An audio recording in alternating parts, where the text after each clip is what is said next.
에서는 아내를 5명까지 얻을 수 있습니다. ですからイスラムでは奥さんを5人まで許してるわけなんです。 저희 친형이 방글라데시 선교사입니다. じゃあ、リ先生の父のお兄さんがバングラデシュの宣教師なんですね。 제일 많이 하는 것이 이혼 상담 중에 하나입니다. じゃあ一番多いその働きが離婚の商談なんですって。 합법적으로 5명이지만 합법적으로 하지 않습니다. 合理的に要するにもう相談するんだけどもう合理的にやらないんですって。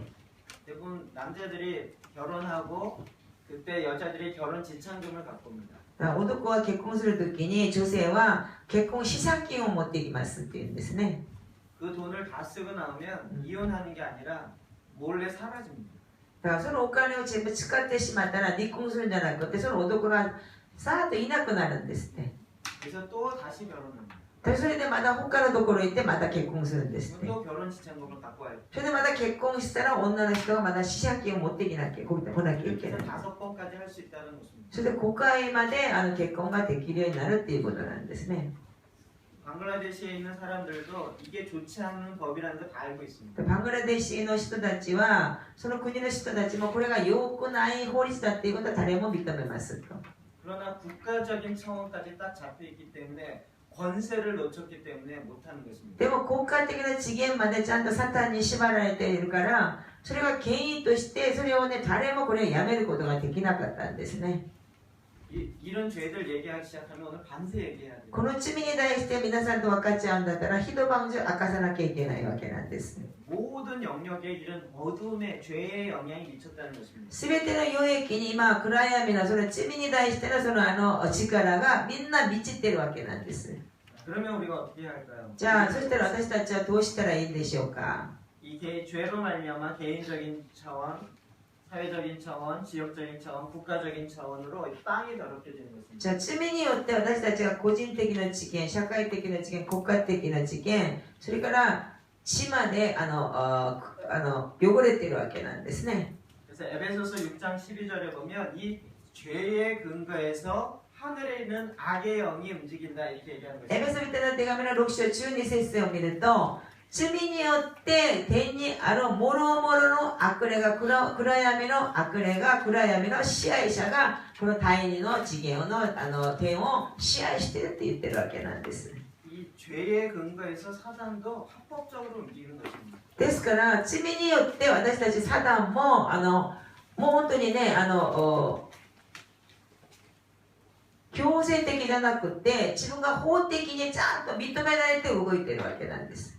사단의 다른 이름은 참수하는 자입니다. 고발하는 자. だからサタンの他の別名といえばそれに神様に注ぐっていうんですね。悪口を注ぐっていう意味なんです。 예를 들면 뭐 우리가 개인적으로 죄를 범했습니다. 私たちが例えば個人的に罪を犯しましたね。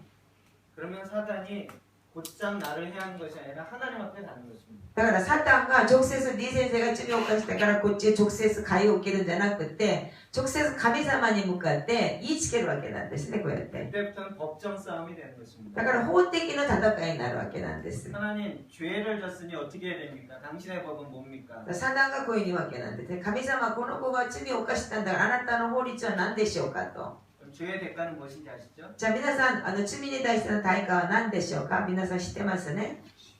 사망입니다. 死ですね。 그러니까 사탄이 앞에서 계속 죄를 졌으니 죽여야 됩니다. 죽여야 됩니다. 계속 천수하는 것입니다. だからサタンは必ず神様に向かってこの子は罪を犯したから殺さなきゃいけない殺さなきゃいけないって言ってこうやって口をつつくわけなんです。 이 세상의 죄의 근거에서 일하기 시작하는 だか 것입니다. らこの世の罪に対して根拠を持ってサタンは働くわけなんですね。 사탄이 어떻게 일하는 줄 알아야 어둠을 어떻게 쫓아내는지를 알 수 있습니다. 皆さんサタンがどういうふうに働くかを知らなければ暗闇はどうやって追い出すかが知らなくなっちゃうわけなんですね。 이것과 싸워서 이길 수 있는 방법이 세상에서는 하나도 없습니다. これで戦って勝つっていう世の中の方法は一つもありません。 근데 놀랍게 우리가 아니라 하나님이 이 길을 알려주셨습니다. 驚くべきことが神様がこの道に対して私たちに教えてくれました。 하나님께서 우리에게 이 죄의 권세를 이길 수 있는 한 분을 우리에게 주신 것입니다. ですから神様は私たちにこの権威に対して打ち破るたった一人の方を私たちに送られてきました。 그는 바로 예수 그리스도를 내어 주신 것입니다. それがイエス・キリストを私たちに送ったということなんです。 예수 그리스도가 이 땅에서 십자가로 죽으셨습니다. イエス・キリストがこの世に送られてきて十字架で釘刺されました。 아까 예를 들면 이런 얘기입니다. 例えばの話がこういうことなんですね。 죄를 범했는데 사탄이 하나님께 와서 죽여야 됩니다, 죽여야 됩니다. 계속 얘기했어요. 李先生が罪を犯しました。そしたらサタンが神様に向かって殺さなきゃいけない、殺さなきゃいけないって継続して言いつけますね。 하나님도 정의의 공의의 하나님이기 때문에 그 법에 맞으면 실행을 해야 되는 것입니다. 神様も公義の神様なんで、これ法的に当てはまったらこれ実行しなきゃいけないわけなんです。 근데 그 옆에 나를 도와주는 변호사가 있는 것입니다. でもその隣に私たち彼を助けてくれる弁護士がいたわけなんですね。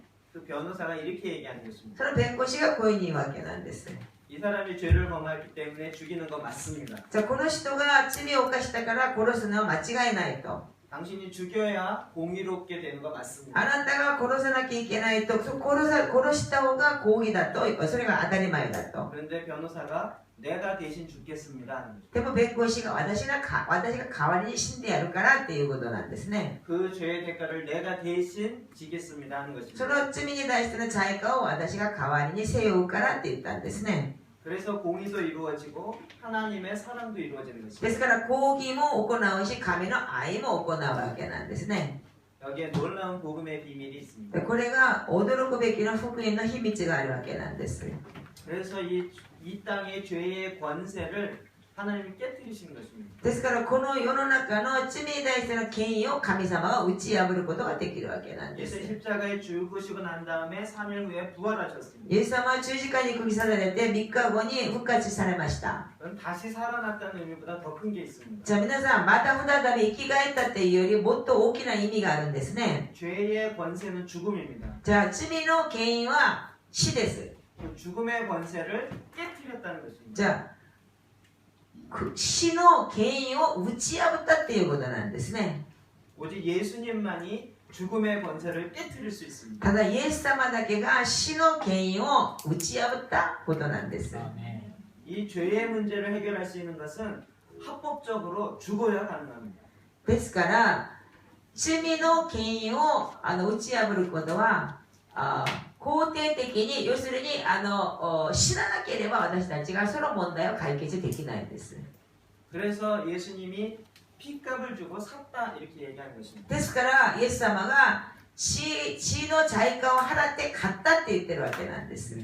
요한복음 3장 8절엔 예수님이 이 땅에 오신 이유를 이렇게 설명합니다. ヨハネの福音書の3章8節にはイエス様が来たこの理由をこういうふうに説明します。せーの。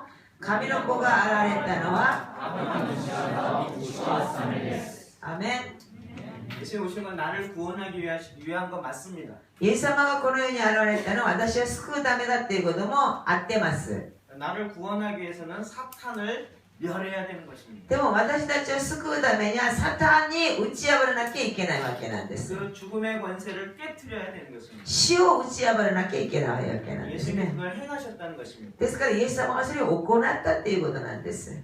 그렇게 해서 나를 구원하신 것으로 끝나지 않습니다. でもそれを知って私たちを救ったっていうことで終わりじゃありません。 골로새서 1장 3절이요. コロサイの1章13節読んで一緒に読みます。せーの。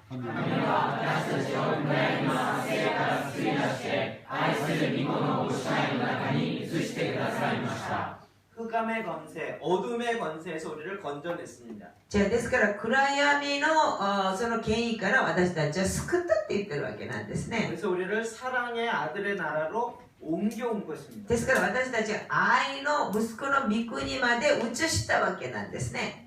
이게 메시지 성경에 쉽게 이렇게 じゃあ 설명합니다. 韓国のメッセージ聖書はこういうふうに書かれてるんです。皆さん読んでください。せーの。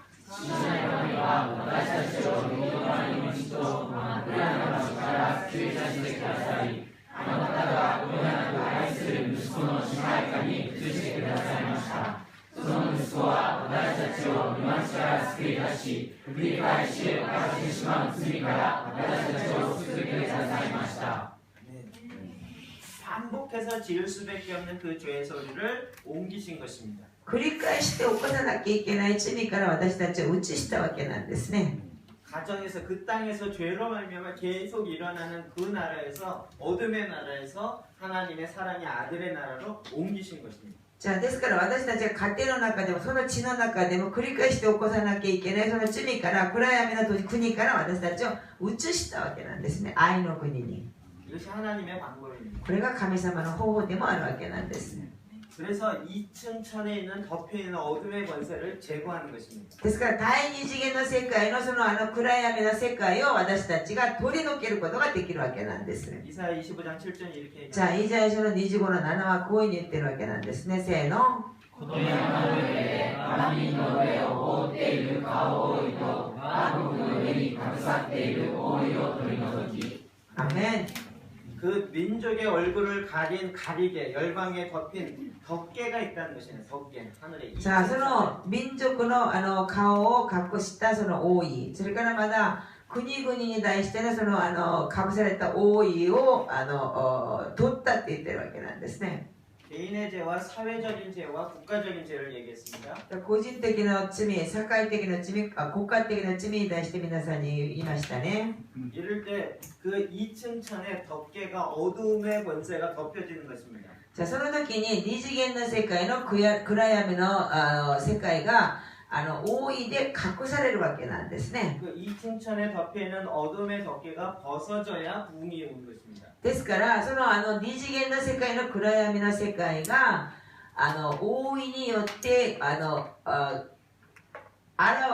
きれいにならなければリバイバルは来ないわけなんです。 저는 그 미야자키에 참여했을 때 이런 것들을 보게 됐습니다. じゃあ私は宮崎に行った時にこういうことを見ました。 그곳에서 신사 참배한 것을 회개했었습니다. じゃああの時に神社参拝したことに対して悔い改めました。 그 당시 한국도 한국 기독교 목사님들이 엄청나게 신사 참배에 같이 あの 동참했습니다. 当時韓国も韓国のキリスト教の牧師たちが多く神社参拝をしたわけなんですね。 그때 와서 보니까 일본도 마찬가지였던 걸 알게 됐습니다. それからまだ日本で宮崎で日本も同じだということを知ったんです。 그렇게 우상 숭배한 것을 회개한 적이 없었습니다. 空上礼拝したことあれほど悔い改めことはなかったんですね。 한국은 해방되고 나서도 그걸 회개하지 않았습니다. 韓国は国が解放されてもそれに対して悔い改めたことはなかったんです。 그러나 이제 그 국가적으로 회개하는 일들이 점차 많아지기 시작했습니다. 今国家的に悔い改めることがどんどん多くなってきました。 그래서 2층 천에 덮고 있는 어둠의 권세를 걷어낼 때 트랜스포메이션이 되는 것입니다. だから二次元の世界に第二次元の空天に対しての暗闇の世界をきれいに取り除かないとトランスフォーメーションっていうのは起きないわけなんですね。 이것을 다시 그 그림으로 설명하면 이렇습니다. じゃあまだ再びこの絵で皆さんに説明すればこういうことなんです。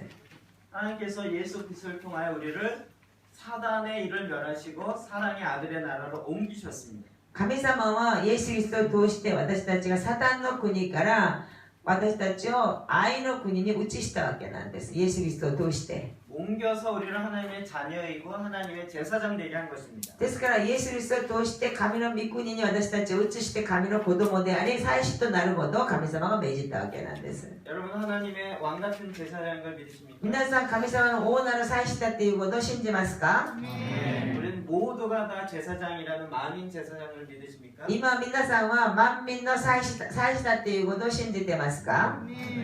제사장으로 해야 할 일이 있습니다. でしたら皆さんが祭司としてやらなきゃいけないことがあるわけなんですね。 그것이 역대하 7장 14절에 잘 나와 있습니다. ですから第二の歴代書の7章の14節を見るとよく書かれています。 첫 번째로는 죄에서 떠나 기도하는 작업을 해야 합니다. 第一番目は悪い道から立ち去るということなんですね。要するに罪から遠ざかるという意味なんです。 죄에서 떠나지 않고 하는 기도는 응답될 수가 없습니다. 皆さん罪から遠ざからないで祈ることは必ず答えることはできません。 제사장이 자기가 음란하면서 하나님이 이 땅의 음란함을 해결해 주십시오. 이런 기도는 응답이 안 되는 것입니다. 祭司が自分が淫乱の罪を起こしながらこの世の淫乱の罪を解決してくださいっていくら祈ってもそれは解決できっこないですからね。 그러나 하나님이 그 사회, 국가를 변화시키려면 제일 먼저 제사장을 찾는 것입니다. ですからこの神様がこの社会、国家を変化させるためには必ず最初は祭司を神様が選ぶわけなんです。 만약에 이 예배당 들어왔을 때 불이 다 꺼져 있었다고 생각해 보십시오. 皆さんこの礼拝堂に入った時に電気がみんな消えて暗くなったとしましょう。 여러분 제일 먼저 뭘 하겠습니까? 皆さん何をするんですか？一番最初電気をつけますか？ 불을 켜기 위해서 스위치를 찾아야겠죠. でも電気をつけるためにスイッチを探すでしょうね。 왜 어두워졌는지 아무리 이야기해도 변화되지 않습니다. なぜ暗くなったのかいくら言っても変化はできません。 어둠의 원인이 뭔지를 방송국에서 아무리 얘기해도 변화되지 않습니다. 暗闇の原因が何かをいくら言っても変化はできません。 이 어둠의 책임자는 누구고 누구를 그 공직에서 물러나야 한다. 이가 아무리 하고 아무리 떠나게 해도 어둠은 회복되지 않습니다. 暗闇の責任者は誰であり、その人はもう本当にね、クビにしなきゃいけないとか、いくら叫んでも暗闇は遠ざかることができません。 뭘 먼저 찾습니까? 皆さん何をすればいいんでしょうか？ 빛을 찾는 것입니다. 光を探すことなんですね。 하나님은 우리를 빛의 아들의 나라로 옮기신 것입니다. ですから神様が私たちを光の息子の国にとして私たちを移したわけなんですね。 저와 여러분을 빛으로 만드신 것입니다. ですから私たちを神様があなた方と私たちを神様が光として作ったわ 이 けなんで 세상의 す。 빛이다라고 이야기하고 있습니다. ですから私たちはこの世の中の光だって言ってるわけなんですね。 빛이신 걸 믿으십니까? 皆さんが光だっていうことを信じてますか？ 여러분 기도하실 때 빛이 되게 해주십시오라고 기도하는데 이런 기도하지 마십시오. 皆さんお祈りするときに私たちが光になるように祈りますっていうこと、その祈りはしないでください。 빛이 되기를 원한다는 얘기는 아직 어둠이라는 얘기입니다. じゃあもしかしたら皆さんが光にさせてくださいって望んでますって言うんだったら皆さんは今暗闇だっていうことになるわけなんです。 성경 보면 너희는 세상의 빛이니라고 말하고 있습니다. 聖書にはあなた方はもうこの世の中の光だって言ってるわけなんですね。 너희는 세상의 소금이다라고 말합니다. 皆さんはもう世の中の塩だって言ってるわけなんです。 내가 그거 안 하면서 빛 되게 해주십시오, 소금 되게 하십시오 이런 기도는 응답이 되지 않습니다. ですから皆さん私がこの世の光として塩としてさせてくださいっていうことはこれは間違ってる祈りなんです。 하나님 말씀을 들었기 때문에 하나님 나는 빛입니다라고 이야기합니다. ですから神様の御言葉に私はこの世の中の光ですって言わなきゃいけないんです。 빛인데 왜 이렇게 어두울까요? だって光なのになんで暗いですか？ 그걸 회개하는 겁니다. ですから皆さんそれに対して悔い改めることなんですね。 이게 바로 죄에서 떠나는 것입니다. ですからそれこそが罪から遠ざかるっていう意味なんです。 내가 빛입니다 얘기하는데 내 안에 아직 어둠이 만들면 하나님 이거를 용서해 주십시오. 난 빛인데 내가 아직도 어둠이 있습니다라고 회개하기 시작하는 것입니다. ですから皆さんが私が光だよって言い叫んでもあなた方の内側に罪があるんだったらそれに対してあなた方は悔い改めて神様私は光でありながら私がまだ罪がありますですから私を清めてくださいって祈ることが悔い改めなんですね。 대부분의 사람이 회개를 잘 못합니다. 大体の人たちが悔い改めに対して理解が不十分なんです。 이렇게 죄책감 정도를 생각하고 있습니다. 罪の意識を生じるっていうことだけをあなた方が考えているわけなんですね。 진정한 회개는 빛이 오므로 말미암아 어둠이 드러나는 것입니다. ですから本物の悔い改めは光が来るから暗闇が表せるっていう意味なんですね。 이 말씀을 갖고 기도하기 시작하면 죄가 뭔지를 정확하게 알게 됩니다. ですから御言葉を持って祈るときに罪が何かによって必ず生じることができるわけなんです。 그냥 자기 양심의 가책 정도 갖고 하면 요 정도면 됐지라고 자꾸 착각합니다. ですから本当に御言葉もなくってこの良心的に祈るって言ったらこのぐらいでいいだろうっていう自分が錯覚してるわけなんです。 말씀을 갖고 기도하다 보면 희한하게 죄가 막 떠오릅니다. でも御言葉を持って祈るときに本当に不思議に罪が生じるわけなんです。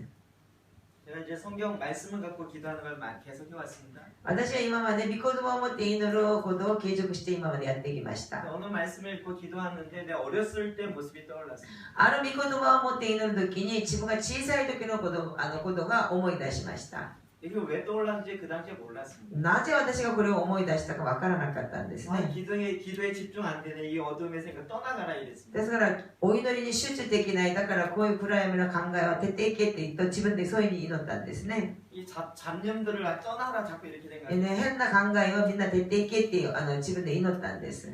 나중에 알았습니다. それで後々分かったんですね。 제가 이 죄악을 범하게 된 첫 번째 사건 그것이 떠오르는 것입니다. ですから私が罪を犯したその第一番目の事件、それが思い出したわけなんです。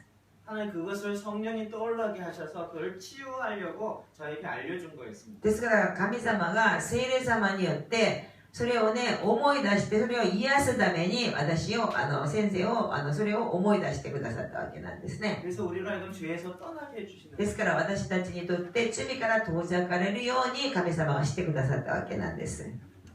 그래서 죄에서 떠나는 제사장의 기도가 중요합니다. ですから最初の祈りって第一番目は罪から遠ざかるっていうのは一番大切なんです。 두 번째로는 겸손하여라고 되어 있습니다. 第二番目はへりくだりっていうんですね。謙遜になりへりくだりっていう意味なんです。 그냥 성품적인 겸손을 얘기한 게 아닙니다. これは性質的に性格的に皆さんがそのへりくだるっていう意味ではありません。 나는 못하지만 하나님은 할 수 있다라는 것을 이야기합니다. だから私はできないんですけど神様はできますっていう性質的なことをへりくだりだというんですね。 이건 너무나도 중요합니다. これはとても大切です。 우리는 자꾸 하나님을 위해서 내가 뭔가 해드리려고 합니다. 今まで私たちは神様のために何かをしようとしているわけなんですね。 하나님을 위해서 내가 막 봉사해드리려고 じゃあ 합니다. 私たちが神様のために私たちを奉仕したりしようと努力しているわけなんです。 그 방법 갖고 내가 바뀌지 않습니다. でもその方法で私たちは変わりません。 나는 나를 변화시킬 수 없습니다. 私は自分自身を変えることができません。 여자분들 많으신데요. 여자분들의 잔소리가 남편을 절대 못 바꿉니다. じゃあここに女性方がいっぱいいますけど、女性方がいくらしつこく言っても旦那を変えることはできません。 잔소리 절대 사람을 못 바꿉니다. ですから皆さんが旦那を変えようとしていくらしつこくこちょこちょ言っても旦那を変えられません。 잔소리가 아이들을 절대 못 변화시키지 で 못합니다. すから子供たちも変えることもできません。 그럼 어렸을 때 부모에게 잔소리 들었던 거 생각해 보십시오. 皆さん小さい時に親からいろんなこと言われたことを考えてみてください。 잔소리 들으면서 나 그래 회개해야지 이런 적 있어요. じゃあ親からそうやって叱られたりした時にああそうだよ私悔い改めなきゃって思った時あったんですか？ 아유 또 재수없게 들켰다 이러지. また始まったってみんなそういうふうに言うんですよね。 다시는 안 들켜야지 이렇게 생각. 二度とこういうこと聞きたくないなってみんなそう思うんですね。 잔소리가 사람을 변화시킬 수 없습니다. しつこく言ったからって人間が変わるわけじゃありません。 사람의 방법으로는 안 됩니다. 人間の方法でできないっていうことなんですね。 그러나 하나님은 행할 수 있습니다. でも神様は成し遂げることができます。 우리 가정에 어둠이 있습니다. うちの家庭に暗闇があります。 이 어둠을 물리쳐야 우리가 빛 가운데 들어갈 수 있는 것입니다. じゃあ暗闇を追い出さなければ私たちが光の中でとどまることができません。 인간의 방법으로는 물리칠 수가 없다는 人 것입니다. 間の方法としてこれを追い出すことはできません。不可能です。 그럼 어떻게 해야 됩니까? どうすればいいんでしょうか？ 포기하는 것이 아니라 諦めますか？ 빛이 임하도록 하는 것입니다. 光がとどまるようにしなきゃいけないわけなんです 하나님 ね。 우리 가정에 임하도록 하는 것입니다. 神様がうちの家庭にとどまるようにしなきゃいけないわけなんです。 나도 내 죄의 습관을 못 바꿉니다. 私も個人身が自分の罪に対する習慣、癖は直すことができません。 근데 하나님이 빛이신 하나님이 임하시니까 내가 빛이 되어지고 빛으로 말미암아 어둠이 떠나가는 で 것입니다. すから神様、要するに神様、光である神様の臨在が現れたら私たちの内側にある暗闇が遠ざかるっていうことができるわけなんです。 한국은 이제 그리스도인들이 담배를 못 피게 합니다. 韓国は要するにクリスチャンとクリスト者っていう人はタバコ吸うのが良くないっていうことになってるわけなんですね。 어떤 사람이 담배를 끊고 교회를 다니겠다고 했습니다. ある人がタバコをやめてから教会に行きますって言ったんですね。 제가 그랬습니다. 先生こういうふうに言いました。 당신 평생 교회 나올 수 없습니다. あなたは一生涯教会に出ることはできないんですね。 스스로 못 끊습니다. 自らタバコをやめることはできません。 하나님께 나오면 끊어질 수 있는 방법이 있습니다. 神様の要するに神様の御前に来たら切れる方があるでしょうと。 알코올 중독도 마찬가지. アルコール中毒も同じですね。 내가 술 끊고 하나님께 나가겠다고 じゃあ 하면 酒をやめて神様のところに行きますって言いますね。 절대 못 끊습니다. 絶対酒をやめることできません。 근데 빛으로 오니까 하나님이 임하니까 그게 끊어지는 거예요. 光がとどまったら、神様の光がとどまったら、恵みによってそれが切れるわけなんです。 이게 겸손입니다. これがへりくだりって意味なんです。 내가 못하는 것뿐만 아니라 하나님은 할 수 있다라고 믿는 じゃ 것입니다. あ私はできないんですが、神様は成し遂げられるっていうことを信じることこそがへりくだりって意味なんですね。 세 번째는 기도하는 것입니다. じゃあ3番目は祈りを捧げっていうことなんですね。 기도는 이방인의 기도가 아닙니다. 皆さん、祈りは異邦人の祈りじゃありません。 무엇을 먹을까, 무엇을 마실까, 입을까 근심하며 하는 기도, 그것이 기도가 아닙니다. ですから皆さん、何を食べるか、何を着るか、何を生きるかっていうことで心配しながら祈るっていうことはそれ祈りじゃありません。 기도는 아까 얘기한 것처럼 하나님 법정에서 이 법을 입으로 선포하는 것입니다. じゃあ祈りっていうのは何かというと、神様の法廷で法律を口で叫ぶことなんですね。 이 하나님의 말씀은 이 성경책은 기록되어진 말씀입니다. だからこの御言葉、要するに聖書は記録されてる御言葉なんですね。 처음에 하나님 우리에게 말씀하실 때는 책으로 얘기한 게 아니라 소리로 얘기하셨습니다. 一番最初神様が私たちにおっしゃったことは本で私たちにくださったわけじゃなくて声で言ったわけなんですね。言葉で。 기도한다는 것은 하나님의 법을 내 입술 통하여 소리가 되게 하는 것입니다. だから祈るっていうことは何かってすると神様の法律それを私の口を通して宣言するって意味なんです。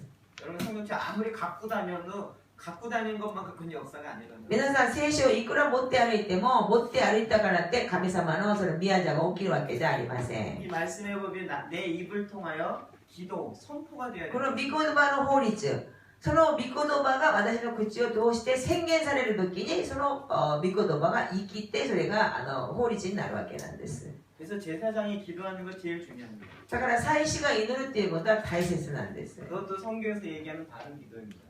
ですから聖書から言う正しい祈りなんですね。 그거는 이제 내일부터 더 많이 こ 이야기합니다. れは明日からもうちょっと詳しく説明します。 그리고 이제 하나님의 얼굴을 구하는 것입니다. それから神の御顔を救い求めるっていうことなんですね。 하나님이 나에게 주는 선물을 구하는 것이 아니라 하나님을 구하는 것입니다. だから神様が私たちにくださるプレゼント、ギフトを求めてるんじゃなくて神様を求めるっていうことなんですね。 하나님 주시는 선물을 받는 것과 하나님을 기뻐하는 것, 하나님의 얼굴을 구하는 것과는 굉장히 다릅니다. 神様がくださるギフトをあなたたちが求めることじゃなくて神様の御顔、要するに神様を求めるっていうことは全然違います。 하나님의 얼굴을 구하시길 주의 이름으로 축복합니다. 皆さん神の御顔を救い求めてください。 우리가 기도의 집을 하면서 주님의 얼굴을 계속 구합니다. じゃあ私たちが祈りの家をやりながら主の御顔を継続して求めています。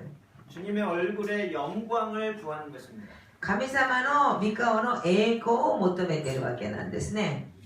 그래서 우리가 어떻게 되는 결과를 바라는 것이 아니라 하나님을 기뻐하는 것입니다. ですから私たちがどうするかっていうと結果を求めてるんじゃなくて神様を喜ばせることなんですね。 이것도 나중에 기도의 집 할 때 더 많이 じゃあ 설명하겠습니다. これは後で祈りの家に対して説明するときにもっと説明したいんです。 그리하면 내가 하늘에서 듣고 그 죄를 사하고 땅을 고치는 것입니다. だからそうするならば私が天から聞きこの地を癒しそれから地を癒しそれから祝福すると言ってるわけなんですね。皆さんちょっとアメって答えてください。皆さん眠いみたいなんてこっちから見るとなんか目がねみんな知ってますよ。アメって答えてください。アメって言ったら口側からのその悪い影響がみんな出ていくから。アメ。 여러분 땅이 고쳐지는 것에 하나님이 방법도 알려주셨습니다. だから地が癒されるっていう神様の方法も教えてくださったわけなんですね。 땅이 죄로 말미암아 저주되었는데 이게 고쳐지는 방법이 있습니다. ですから地が罪によって呪われたのにもかかわらず神様が癒す方法も神様はこうやって詳しく教えてるわけなんです。 그래서 이 땅에서 하나님의 백성이 외쳐야 하는 것입니다. ですからこの世の中で神様の民が叫ばなきゃいけないわけなんです。アメンですか？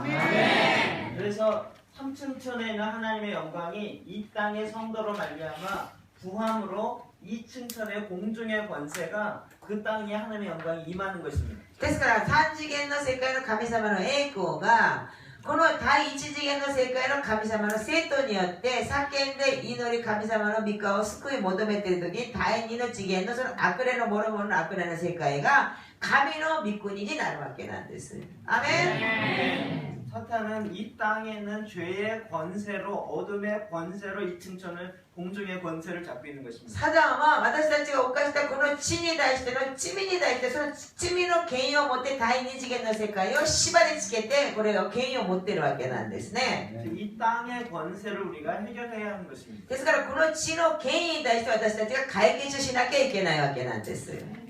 이 일을 위해서 하나님께서 우리를 성도, 거룩한 성도 삼으셨습니다. ですからこのことのために神様があなた方を聖なる生徒として呼ばれたわけなんです。 성도라는 건 너무나도 중요한 것입니다. 皆さん生徒というものはどれほど大切か分かりますか？ 영어로 보면 saint입니다. 성자라는 것입니다. ですから英語で見るとセイント、要するに聖者、聖なる子っていう意味なんですね。 여러분 성 어거스틴 이렇게 부를 때 쓰는 그 성자가 바로 이 성도 이야기합니다. 皆さん、オーゴスティンっていう人知ってますよね。だからそう聖なるって意味を皆さんの一人一人の生徒の名前につけてるわけなんです。 그거를 저와 여러분을 부른다는 것입니다. 皆さん、こういう素晴らしい偉大なるその名前をあなた方と私たちにつけてるわけなんですね。 성사 목사님 이렇게 부릅니다. 孫いじめ牧師ってこういうふうに呼ぶんだと。 하나님 우리를 그렇게 부르신다. 神様はこうやって私たちを呼んでるわけなんです。 우리 서로 그런 자들입니다. で皆さん、お互いにみんなこういう方なんですね。 한번 서로 이렇게 불러보시겠습니다. 顔を見てお互い呼んでください。 그 사람 じゃあ隣人、要するに夫婦、信者先生、奥さんに、聖なんとか。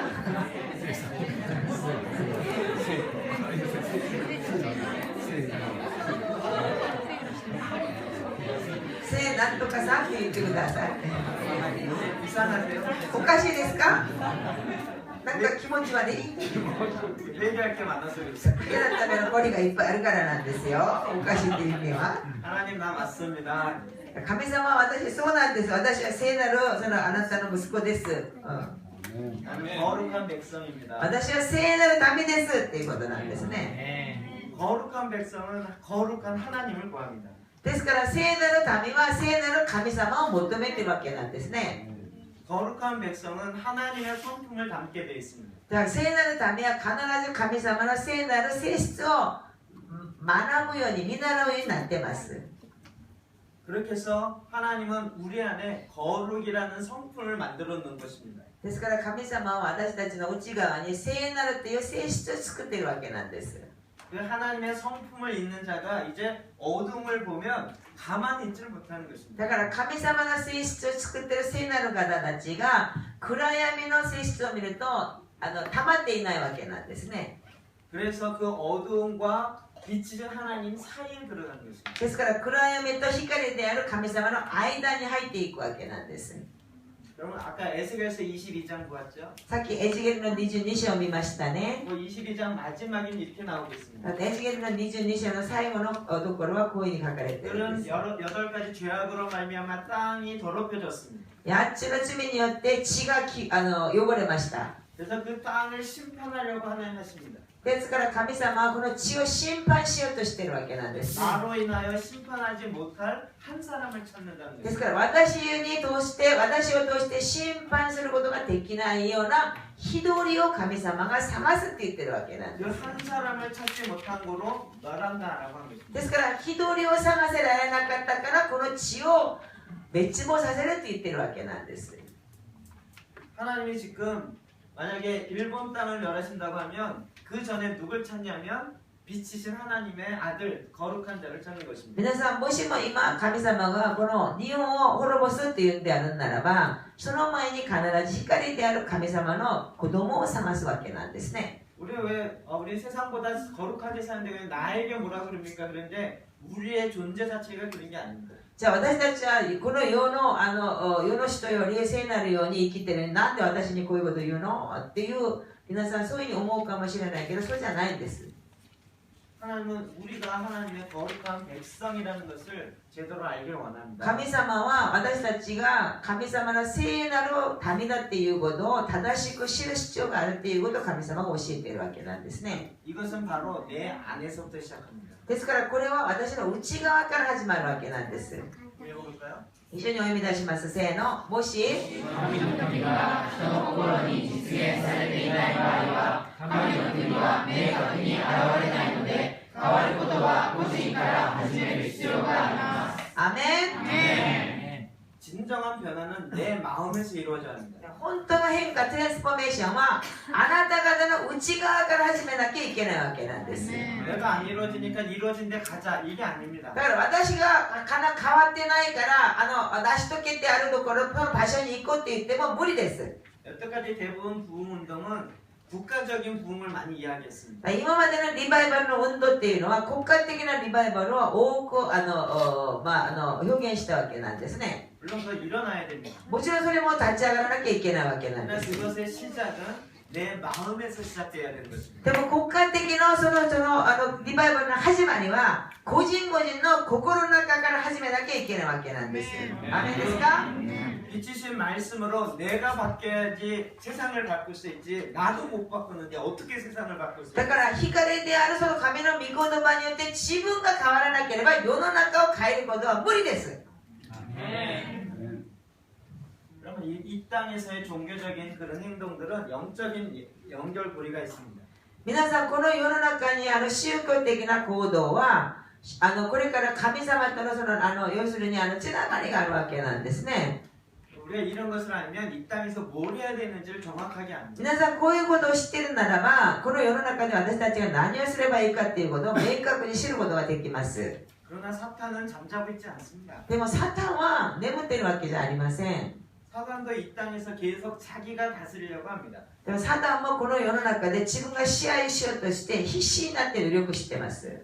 계속적으로 원래 사탄이 하나님 되려고 했던 존재잖아요. じゃあもともとサタンは神様になろうとしてした存在なんで 그래서 이 땅에서 자기가 자꾸 하나님 되려고 합니다. だからこの世の中で自分が神様になろうとして一生懸命必死になって努力してます。 그래서 거룩한 제사장이 아닌 사악한 제사장들을 자꾸 만듭니다. だから聖なる祭司じゃなくて邪悪の本当に邪悪の祭司たちを作ってるわけなんですね。 그 사악한 제사장들이 이 땅에서 계속 사탄을 향하여 경배하게 하는 だ 것입니다. から邪悪の祭司たちがこの世の中でサタンのために礼拝をし敬拝するようにさせるわけなんです。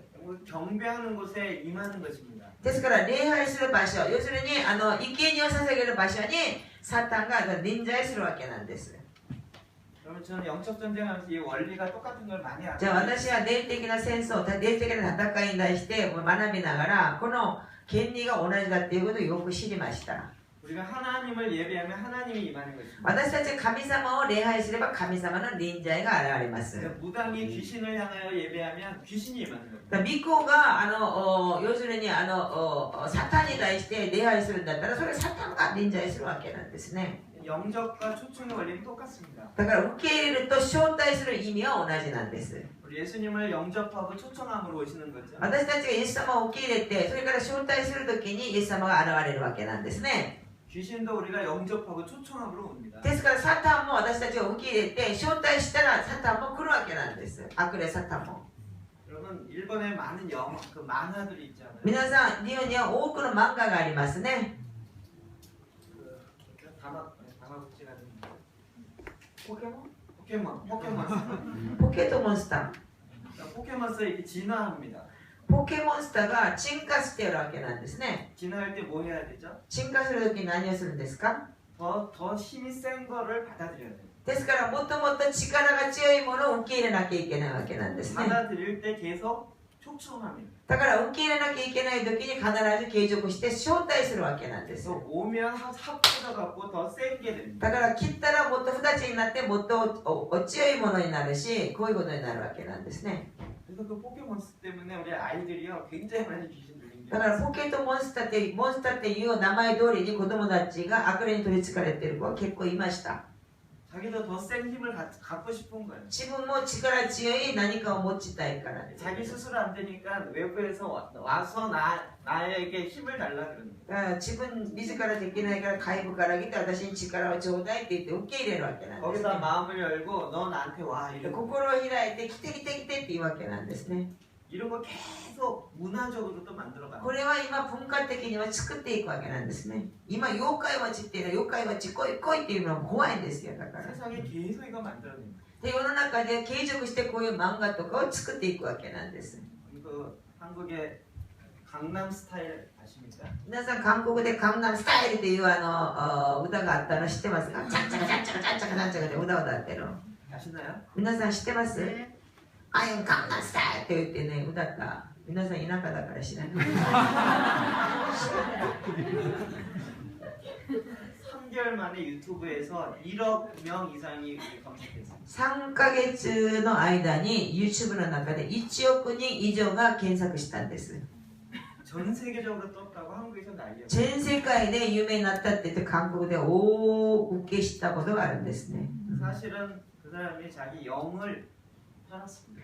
でもあの人は魂を売ったんですよ。サタンに。 그게 3개월 만에 그렇게 될 수 있지가 않습니다. 3ヶ月後にこうやって1万人を1億万人超えるようなその YouTube の検索っていうのは無理です。 그 뒤에서 돕는 악의 무리의 권세들이 있습니다. 後ろで助ける悪のその無礼の権威があったわけなんですね。 그래서 이 싸움이요 끊임없이 일어납니다. ですからこの戦いが終わりなく続けていくわけなんです。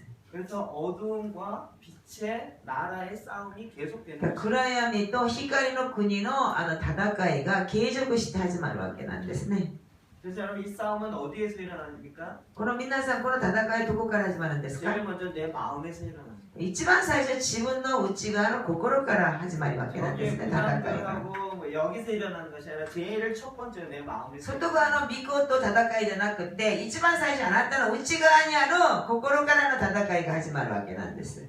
그리스도인이 되어지고 난 다음에 이 싸움이 계속 일어납니다. キリスト者としてあなたたちが生まれ変わったら、もうその日から戦いが始まるわけなんです。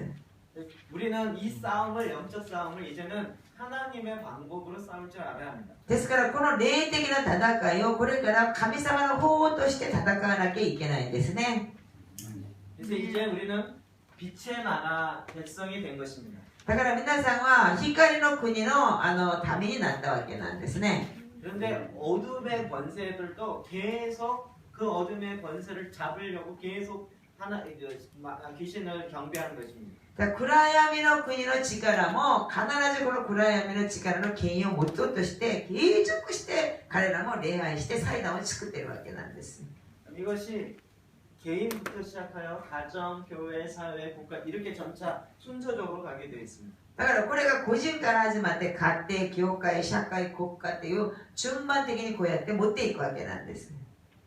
이런 것 때문에 이제 한국의 유교나 일본의 신사 이런 것들을 많이 보게 되었습니다. ですから私はこのために韓国の遊興的なその宗教、それからまた日本の神社とかそういうのをよく見るようになりました。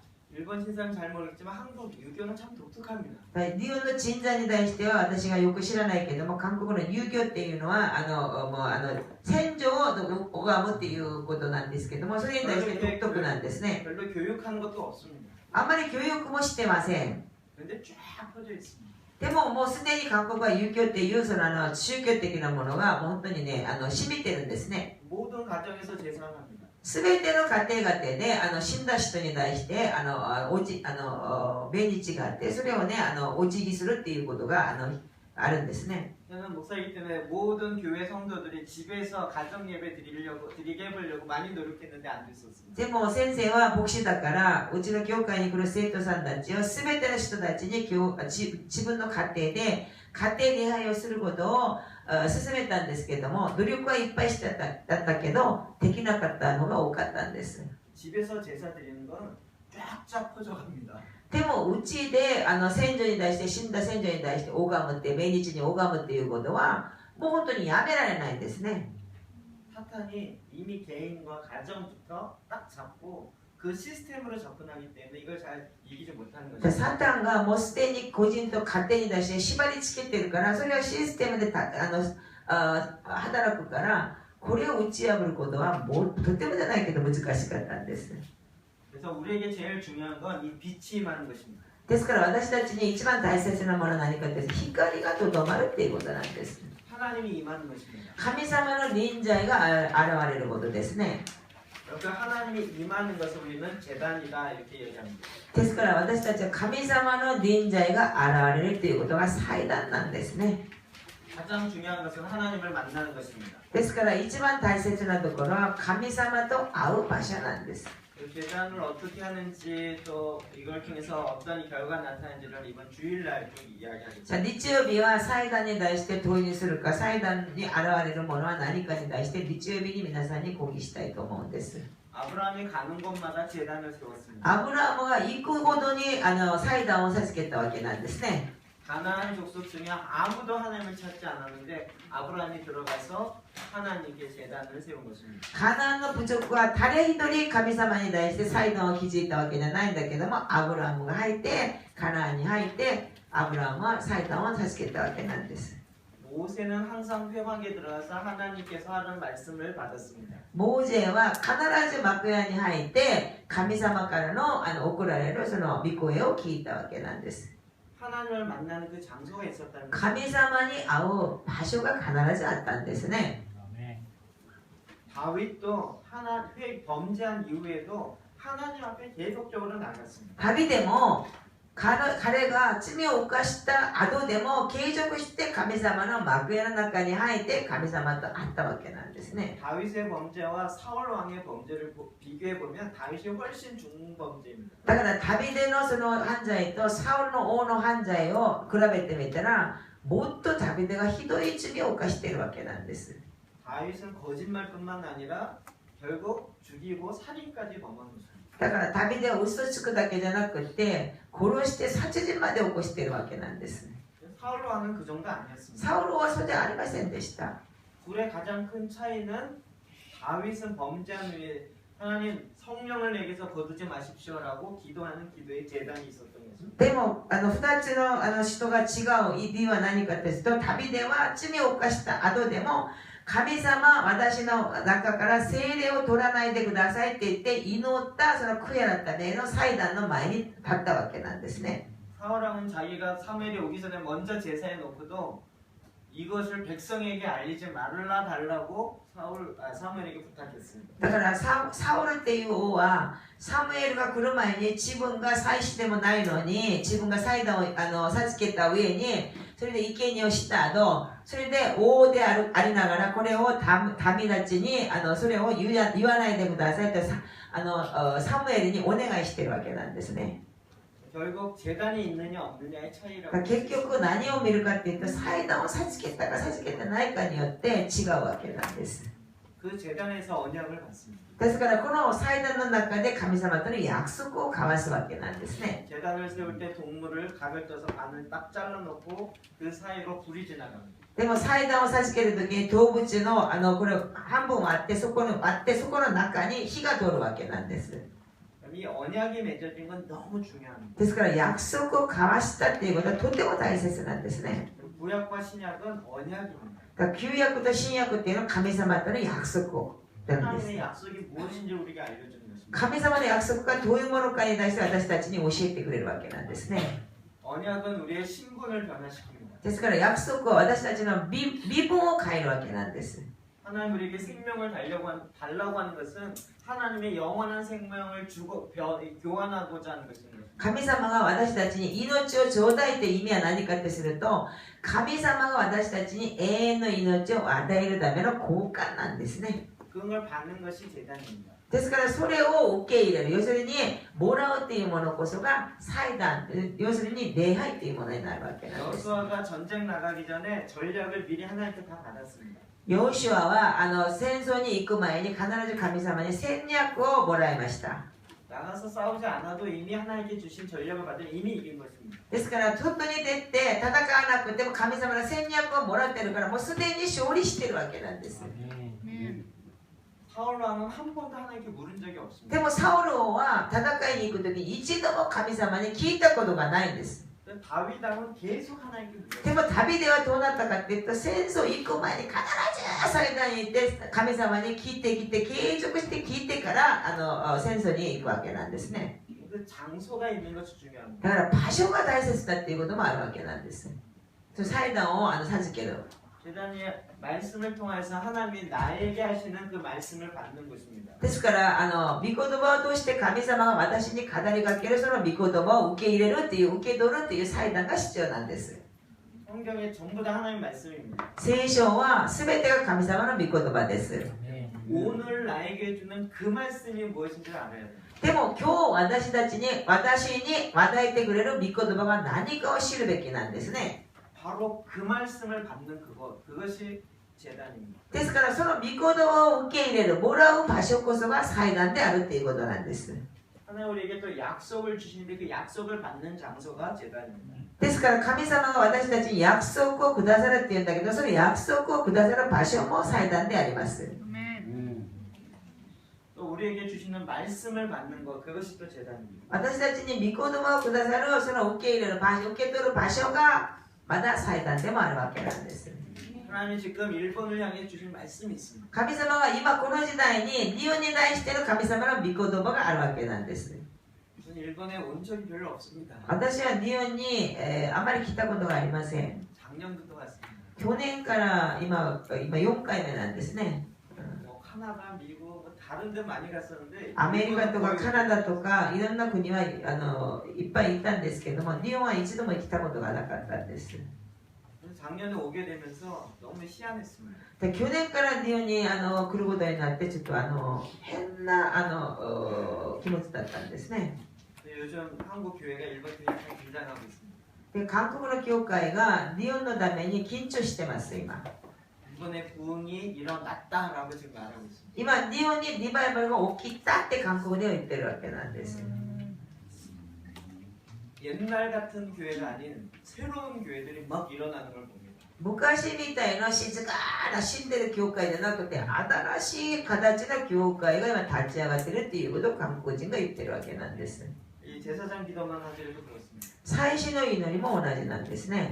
한국은 워낙 하는 게 많아서 또 하나 생겼네 이렇게 이 정도 생각. 韓国ではいろんなプログラムがいっぱいあるから大使の祈りもまた一つ始まったなとそういうふうに思ってるわけなんです。 일본에서는 그냥 딱 잡고 막 하기 で 시작합니다. も日本ではもうみんな捕まえて一生懸命今やってるんですよ祭祀の祈りを。 내일부터 하는 그 제사장 기도 이미 1000권이 다 나왔습니다. でも明日から皆さんに教えようとしてるその祭祀の祈りは1000冊をサロモン教会に送ったんですけどもすでになくなってます。 제가 약간 슬픕니다. だから彼は悲しいんですね。 한국에는 별로 막 이렇게 이것도 해야 되나 말아야 되나 고민하고 있는데 여기는 막 확 하기 때문에 韓国ではこれやればいいのか悪いのかとわからない悩んでる時代に今日本でも吸収してしまってねわーっと勢いでこれをもらってるから 한국에도 역사 있을 줄 믿습니다. 韓国にもこういう祭祀の祈りが盛んになることを祈ります。 이 제단을 쌓을 때 하늘 문이 열립니다. この祭壇を授けるときに天の門が開くんですね。 야곱이 형 에서를 피해서 도망가서 돌베개 베고 잤습니다. ヤコブがエザオに逃げてそれで石の枕をして寝るときに 하늘이 열리고 사닥다리 올라내려가며 보았습니다. 天の門が開いてはしごを降りたり天使が行ったり来たりしてるのを見ました。 야곱이 깜짝 놀랐습니다. ヤコブは驚きました。 내가 제단을 쌓았습니다. そこに祭壇を授けたわけなん 여기 ですね。 그 장소가 어딘지 아십니까? 皆さんそれがどこでした？ 베델입니다. ベテルですね。 베델 야곱이 쌓기 전에 아브라함이 두 번째로 제단을 だ 세웠습니다. からその場所は何かですヤコブがその祭壇を授ける前にアブラハムが2度も祭壇を授けたところなんですね。 아브라함이 쌓을 때 이미 하늘이 열려 있었던 것입니다. だからアブラハムがその祭壇を授けた時にもうすでに天の門が開いたところでもあるわけなんです。 열린 하늘로 들어가서 돌만 베고 자도 하늘이 열리는 걸 그냥 경험하는 だ 것입니다. から天の門が開いてる場所に入って石枕をして寝ただけでも天の門が開くことを見ることができるわけなんです。 그래서 야곱이 막 기도해서 받은 거 아니었습니다. 皆さん、ヤコブが一生懸命祈ったわけじゃないでしょ。ただ石を枕にして寝ただけなんですよ。 그러니까 열린 하늘로 들어간 거에 불과합니다. だから開いてる天の中にその祭壇の中に入ったわけなんです。 이런 것들이 제단입니다. 皆さん、こういうものこそが祭壇っていうものなんです。 모든 것이 하나님의 말씀으로부터 시작합니다. だから全てが神様の御言葉から始まるわけなんですね。 지구가 없어져도 말씀은 안 없어집니다. この地球がなくなっても神様の御言葉はなくならないと聖書には書かれています。 모든 기초가 말씀에서 나옵니다. 全ての基礎が御言葉から生まれるわけなんです。 우리는 이게 태어난 비밀에 대해서 굉장히 궁금하고 그것 때문에 연속극이 많이 생깁니다. 皆さん、私たちは生まれたその秘密に対して皆さん疑問を持っているから、韓国にはそのドラマがいっぱいあるわけなんですね。誕生の秘密とかそういうドラマがね。 그런데 우리가 탄생한 것보다 창세 전부터 하나님 우리를 만들어 놓고 기억하고 계신 것입니다. ですから私たちは誕生したその理由っていうよりも、この天地創造を作る前から私たちは神様は作っておいて待ってたということなんですね。 그렇기 때문에 우리가 어떻게 태어났냐보다 하나님이 훨씬 전에 나를 왜 만들었는지 말씀 통해서 찾는 것이 더 중요한 것입니다. 皆さん、ですから私たちがどうやって生まれたかを問題じゃなくて、神様がその以前に私たちを何のために作ったかということ、神様の御心を知るということがもっと大切なんですね。 제 개인적인 간증 하나까지만 하면 じゃあ先生の個人的な証しをしたいんですけども、 이렇게 목소리가 이렇게 조용조용하잖아요. 先生の声が静かな声ですね。 저는 목사가 돼서는 안 된다라고 생각했습니다. 本人は私は牧師になったら絶対ダメだとそういうふうに思った方なんですね。 제가 제일 싫어하는 게 사람 앞에 얘기하는 겁니다. 一番嫌うことが人の前に立つっていうことだったんですね。 그게 제일 싫었기 때문에 목사가 되기 싫었습니다. 先生はこれが一番苦手だったんで牧師になることが嫌だったんです。 늘 말도 조심조심했습니다. だから言葉が一番静かで言ったんです。 네, 누나하고 형이 있는데 둘 다 아주 잘 나갔습니다. じゃあ姉がいて兄がいたんですけど、2人ともねうまくいってったんですね。 저는 막내였는데 제일 공부도 못했고 제일 부족했습니다. じゃあ先生は生子だったんですけど、いつも勉強もそんなにうまくないし、いつも兄と姉に比べて足りないものでした。 그래서 저는 이게 자존감이 제일 낮았습니다. だからアイデンティティが低かったんですって。 사람들 앞에 쓰는 것이 제일 두려웠습니다. 人の前に立つことが一番恐れだったんです。 그리고 늘 이렇게 말 실수가 많이 있었습니다. だから言葉の失敗が多かったんですね。 그래서 앞에 나서 뭐 하라 하면 제일 못하고 땀만 이렇게 절절 뿌리고 그리고 제대로 못했습니다. 前に立って何かをしようとしたら冷や汗をかいて、何かこうやってね慌てて何もうまくできなかったんですね。 집에 가서는 다시는 앞에 나가지 말아야지 이렇게 맨날 그랬습니다. うち帰っては二度とはもう人の前に立たないっていうこういうことを決心したりしてました。 저는 이제 말에 실수가 없으면 의인이다 그래서 말을 하지 말아야지 한 것도 있습니다. ですから御言葉に失敗がなければ基準であるっていう宣言の言葉もあるから、もう言葉を喋らないっていうこともあったんです。 하루에 2마디만 하고 일주일을 산 적이 있습니다. 1日二言喋って1週間を生きたこともあるんです。 학교에 다녀오겠습니다. 다녀왔습니다. 2마디만 学校行ってきますって言ってただいまって二言だったんですね。 일주일을 살았습니다. それで1週間を過ごしたこともあったんです。 그래도 안 바뀌었습니다. それでも変わらなかったんです。 저는 이게 회복이 되지 않았습니다. それが回復されなかったんですね。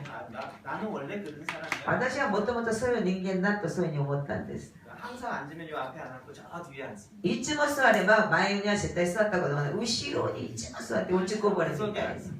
それでいつも角の奥に座ってたんですね。 사람들이 저를 찾기 어려운 곳에 늘 앉습니다. 人が私を探しにくい場所を探してわざとそこに座ってたんですね。ちょっと寒い。ちょっと弱くしてください。 근데 저에게 이렇게 앞에 나가서 말하고 이건 너무 힘든 だ 거였습니다. から前に立って喋るっていうことはとっても難しかったんです。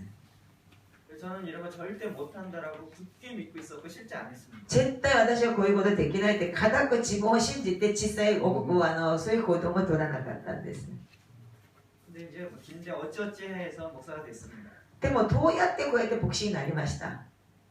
제일 문제는 설교하는 거였습니다. 一番問題は説教することだったんですね。 설교하는 게 너무 힘들었습니다. だから説教することが一番辛かったんです。 정말 흉내도 낸 적이 있습니다. だから人の真似をしたこともあったんです。 한국의 부흥 강사들처럼 韓国のリバイバルリストいっぱいいたでしょ。その人の真似をしたりしたんです。 목소리를 막 알고 해서 そうやって真似をしたんで 안 됐습니다. す。でもうまくいきませんでした。 아무리 해도 안 되는 거였습니다. いくら努力してもできません。 아, 난 못하는구나. で私はできないとそういうふうに思ったんですね。 목사가 돼도 이렇게 앞에 설교하는 건 하지 말아야지. 牧師になっても私はこういう前に立って説教することはやめようと思ったんです。 그러다가 이제 시간이 지났습니다. それで時間が流れました。 저희 아버님이 이제 이렇게 간 경화로 돌아가시게 됐어요. 先生のお父さんが肝硬変で亡くなることになったんですね。 그리고 결국 이제 마지막 돌아가실 때 임종을 저만 봤습니다. だから最後に死ぬ前に最後の顔を見たのは先生だけだったんですね。 딱 그 순간 이 속에서 이렇게 슬픔이 올라오는데 제가 이거를 꽉 눌렀습니다. でもこの内側から本当悲しみが湧いてくるのに自分がそれをパッと抑えたんです。 그리고 머리를 아주 냉철하게 막 생각하기 시작했습니다. それでね、頭の中でね、本当にね、もう冷静に考えることをしました。 이제 뭘 해야지 정신을 차려야 돼. じゃあ何をやっても私はもう気を失っちゃダメだからって言って、そうやって 이상배를 불러서 간호원을 부르고 非常ベルを押して看護師を呼び、 전화해서 어머니를 부르고 電話して母親を呼び、 친척들을 부르고 それから家族を呼び、 준비한 대로 이제 장례를 준비하고 じゃあ用意しているようにお葬式を用意してきました。 그렇게 해서 장례를 했습니다. それで葬式を用意しました。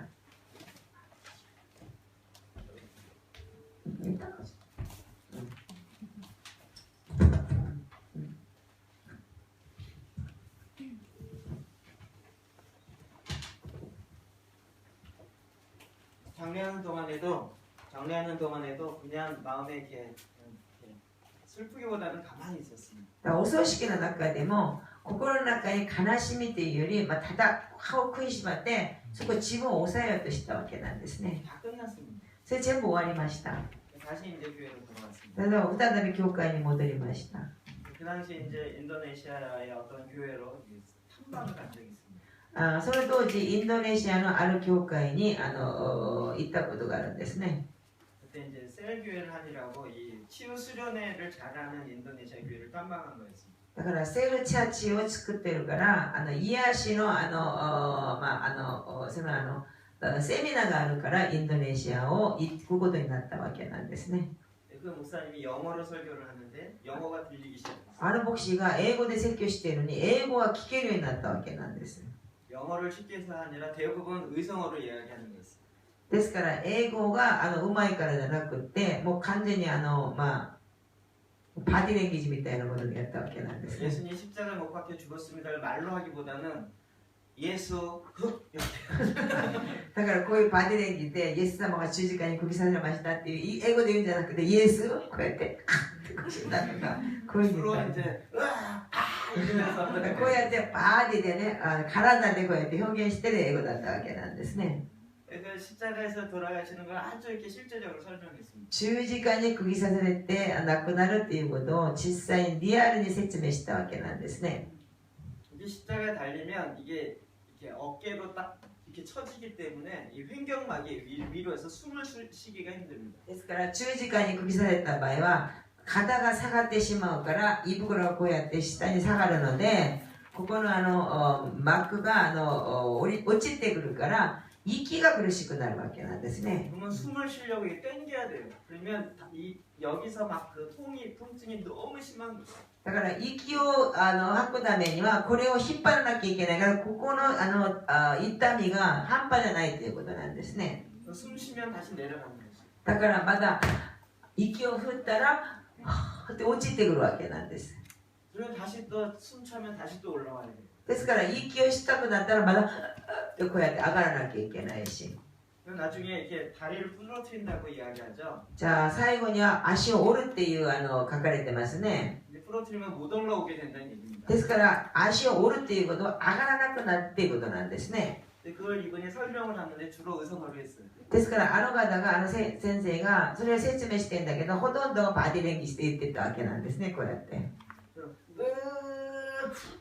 こうやってこうやって説明したわけなんです。 그걸 설명하는 거였어. 근데 딱 마지막에 하는데 最後にうーってプッて言ったのに 저희 아버지 돌아가실 때랑 모습이 너무 똑같은 自分のお父さんが亡くなる時と姿が同じだったわけなんです。 거예요. 숨을 헉 쓰니 이 혀가 안으로 말리면 헉헉 이렇게 되는 거예요. だから自分の舌が内側からくるっと回ってきてはっって言ってコーッと吐き出したわけなんですね。 두 번 하시더니 삐 소리 나고 돌아가십니다. それで2回やってそれでピーッと音がして亡くなったわけなんですね。その先生のそのお父さんが。 근데 그 장례식 때가 안 울었는데 그때 그거 설명을 들으면서 그 아버지 돌아가신 게 너무나도 크게 다가왔어요. だから葬式の時も泣かなかったのに当時先生がそのように教えたところでその思い出してもう本当に泣きました。 그때 막 울기 시작했어요. それからもう大泣きするようになりました。 그 슬픔이 거기선 인도네시아였기 때문에 별로 주변 체면불상이 없었어요. 当時あそこはインドネシアだったんで別に周り気にすることなかったんでもう本当にね悲しみがどれほど激しかったか分かりません。 세미나 저 뒷자리에 앉아가지고 セミナーの後ろに座って継続して泣きました。 같이 갔던 몇몇 사람들이 은혜 되게 많이 받네 이렇게 생각했어요. だから周りの一緒に行った共にしたその何人かはこの人恵まれたなとそういうふうに思ってるわけなんですね。 그게 아니고 막 이 슬픔이 너무 넘쳐. でそうじゃなくて恵みじゃなくて悲しみが湧いてきたわけなんですね。 그리고 딱 눈을 떠보니까 주위에 사람이 없었어요. でもそれでねあんまり泣いてそれで目を開けてみたら周りに人が一人もいなかったわけなんです。 제 안에 갑자기 이렇게 두려움이나 이런 게 확 몰려왔어요. でもその時に内側になんか恐れがパッときたわけなんですね。 나는 이제 누구한테 가야지? じゃあ私はこれから誰に行けばいいのかとそういうふうに考えました。 난 누구를 의지해야지? 誰を頼ればいいのか。 아버지가 안 계시니 난 어떻게 해야지? お父さんがいなくなってるから私はどうすればいいのか。 난 누구한테 말을 들어야지? 誰の話を聞けばいいのかと。 갑자기 하나님께 묻고 싶은 생각이 들었어요. 急に神様に聞かなきゃと思いが起きたわけなんですね。 그래서 그 순간 굉장히 생뚱맞게 하나님 저는 누구예요? 이렇게 물어봤어요. ですからあの瞬間私がいきなり神様私って誰ですかってそういうふうに聞いたんです。 하나님 나는 누구예요? 私って何ですかと。 하나님 대답하려고 생각을 못했어요. でも神様が答えるとは考えたこともなかったんです。 하나님 나는 누굽니까? 神様私は一体誰ですかって言ったんですね。 제 속에서 先生の内側から 너는 존귀한 자다. あなたは大切なものだよとそういうふうに言ったんですね。 깜짝 놀라고 주위에 이렇게 쳐다봤어요. だからびっくりして先生はね周りを見たんです。 아무도 없었어요. 誰もいなかったんです。 하나님의 나를 존귀한 자다. だから神様はあなたは大切なものだとそういうふうに言ったわけなん 그 で 말에 감동받아서 또 울기 시작했어요. す。その御言葉に感動を受けてまた激しく泣きました。 그래서 제 별명이 존귀한 목사입니다. だから先生のそのニックネームが大切な牧師ですね。 전에 자아상 낮은 거 싸고 부렸어요. あれから本当にアイデンティティが低かったものが全然なくなりました。 이제 말 못하던 잘하던 상관없어요. 난 존귀한 자. だから言葉がうまく喋ろうが喋らないが関係なく私は大切なものだっていうことを先生はもう感じてます。 내가 이 강의 못해도 나는 존귀한 じゃ 자. あ私がこの講義があんまりうまくなくても私は神様にとって大切なものだ。 나는 설교 못해도 존귀한 자. 私は説教がうまくなくても私は神様にとって大切なものだと。 난 뭘 잘하고 못하고 상관없이 나는 존귀한 자. 私はうまくいこうがうまくいかないようが神様にとって私は大切なものだと。 집안에서 막내고 이런 건 상관없이 나는 존귀한 だ 자. からうちで末っ子でも何でも関係なく私は神様にとって大切なものだと。 그 순간 하나님 말씀한 것이 모든 걸 확 풀어버렸어요. だから当時神様がこの一言大切なものだよ、尊いものだよと言ったことによってもう全てがね癒されたんです。 그다음부터 말하는 말투는 바뀌지 않았는데 바뀐 게 있어요. じゃあ先生は当時から言葉は変わってなかったんですけども一つ変わったことがあったんです。 그냥 설교도 내 스타일대로 해버려요. 説教も自分のスタイルでやってしまうと。 그래도 전 존귀한 자예요. それでも私は尊いものだと。 설교가 막 1시간 반씩 길어져요. 説教が1時間半ぐらい長く伸びたわけなんですね。 주일날 열받으면 2시간 설교해요. じゃあ日曜日なんか気がついたら2時間説教したりしてました。 길어지면 성도들 막 째려봐요. で長くなる生徒さんたちが目がこうやって細くなるわけなんですね。 그래도 저는 용기하지. それでも私はたっというものだって言いながら説教しました。 그런 거 별로 상관 안 들겠어요. 関係なくそれに対して断らなくなりました。 그 재단에서 하나님을 만날 때 내 문제가 탁 해결되기 だか 시작해요. らその祭壇で神様に出会った時に私の問題が全部解決されました。 그렇게 하나님을 만나는 그 장소가 개인적인 재단이에요. ですからこの神様に出会うっていうものが個人的な祭壇になるわけなんです。 우리가 이 빛의 자녀로 빛의 재단을 쌓아야 돼요. ですから光の子供として皆さんが光の祭壇を授けなきゃいけないわけなんです。 그런데 사악한 어두움의 재단을 쌓는 사람도 있어요. ですから暗闇の悪の祭壇を授ける人もいるわけなんです。 무당이나 이런 사람도 매일 재단을 쌓아요. 巫女っていう人たちも毎日祭壇を授けるわけなんです。 매일 그 종교 행위를 하면서 ですから彼らも 임하게 い 하면서 つも毎日その宗教のその行いをしながら自分が拝んでるその神に対して諸々の神に対して礼拝を捧げるわけなんです。 이 둘 중에 어느 것을 해야 될 것인가 우리의 책임이에요. この2つを選んで私たちが何をするべきかっていうことによって私たちの責任が問われるわけなんです。 가정도 마찬가지입니다. 家庭も同じですね。 가정도 빛의 재단을 쌓느냐 어둠의 재단을 쌓느냐 이 차이예요. ですから光の祭壇を授けるか暗闇の祭壇を授けるかの問題なんです。 우리 가정은 돈이 없어서 힘들었대요. 사실 아니에요. じゃあうちの家庭はお金がなくて苦しかったって実はそうじゃないんですね。 빛이 없었기 때문에 光がなかったからなんです。 어둠이 잡고 있었기 때문에 그런 거예요. 暗闇が縛られてるからこそ苦しかったわけなんです。 오히려 더 어둠을 초청했기 때문에 ですからもともとは皆さんが暗闇を招待したからそうになったわけなんです。 그래서 그 죄로 말미암아 공중의 권세를 빼앗겼기 때문에 그런 것이에요. ですから罪によってあなた方の権威を失われたからこそそれが辛かったわけなんですね。 이제는 그 직장에서도 재단이 쌓아져야 돼요. ですから皆さんたちが職場でもその祭壇を授けなきゃいけないわけなんです。 이제 하나님께서 교회뿐만 아니라 이런 일반 영역에서도 하나님 놀랍게 재단을 쌓아가고 今神様は教会だけじゃなくて一般的なそのあなた方の職場でも皆さんたちが光の祭壇を授けるべきなんです。 지금 이게 제일 잘 일어나고 있는 나라 중에 하나가 대만입니다. 今一番最初に今ね盛んに起こってる国が今台湾なんです。 하루에 성경을 10장 읽고 1시간 기도를 매일 합니다. 今一日聖書10章読みそれからまだ毎日職場で祈り始めるっていうことをやってることが今台湾で流行ってます。 직장에서 이게 매일 일어납니다. 職場で毎日起きてるわけなんです。 직장에서 사람이 바뀌기 시작합니다. 職場で人が変わっていくわけなんですね。 이번 4월에 대만 집회를 갔다 왔는데요. 今年4月に台湾のそのセミナーに行ってきました。 그래서 이 직장 재단 쌓는 한 사람이 와서 간증을 했어요. 職場の祭壇を授けてる一人一人が証しをしたわけなんですね。 대만의 핸드폰 만드는 회사의 부장이었습니다. 台湾の携帯を作ってる会社の部長だったんですね。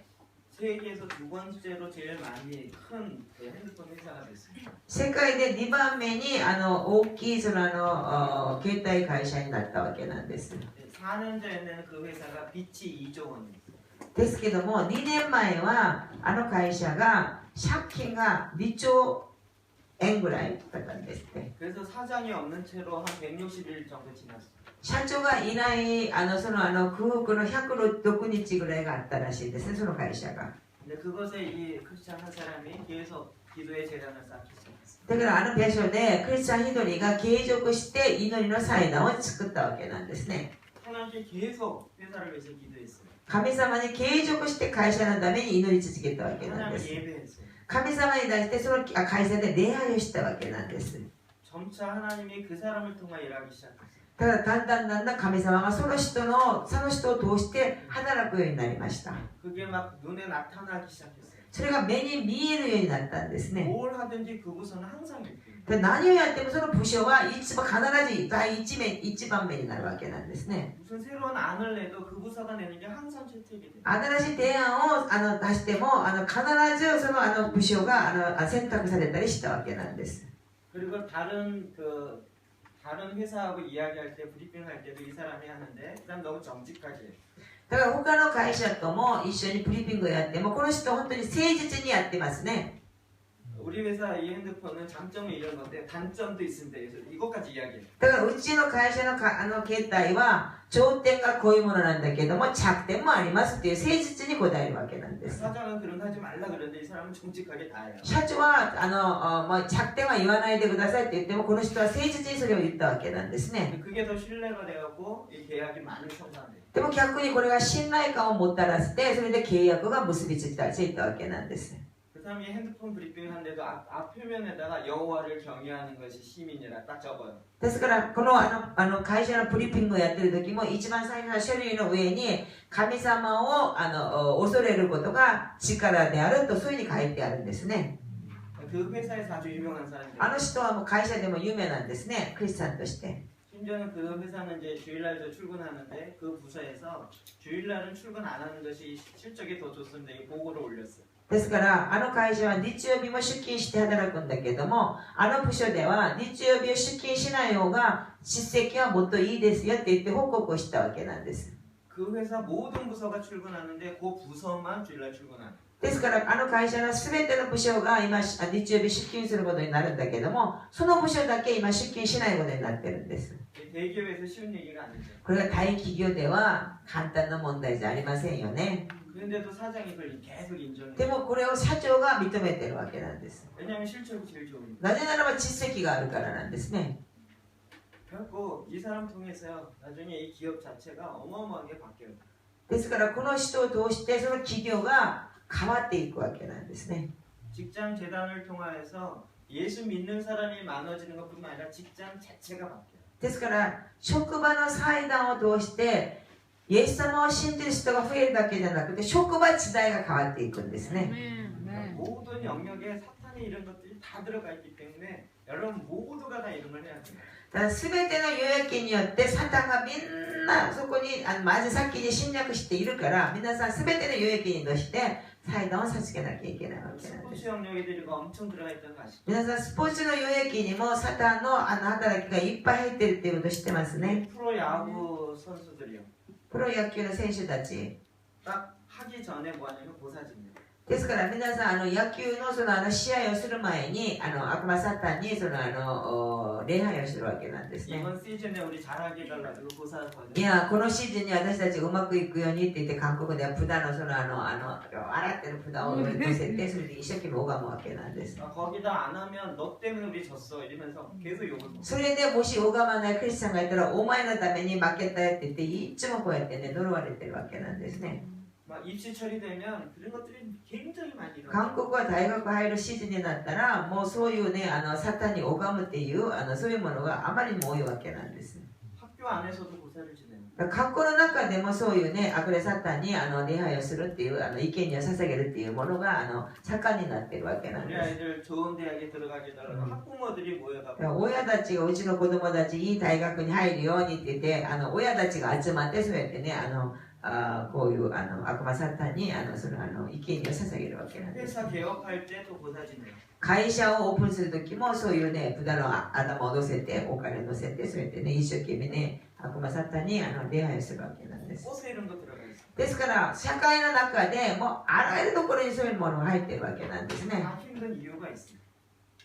힘든 이유가 있대요. だからみんなね疲れてる要するに苦しい理由があるんです。 여기 도시적 차원에서도 재단이 필요해요. 皆さん都市的な次元でも祭壇が必要なんです。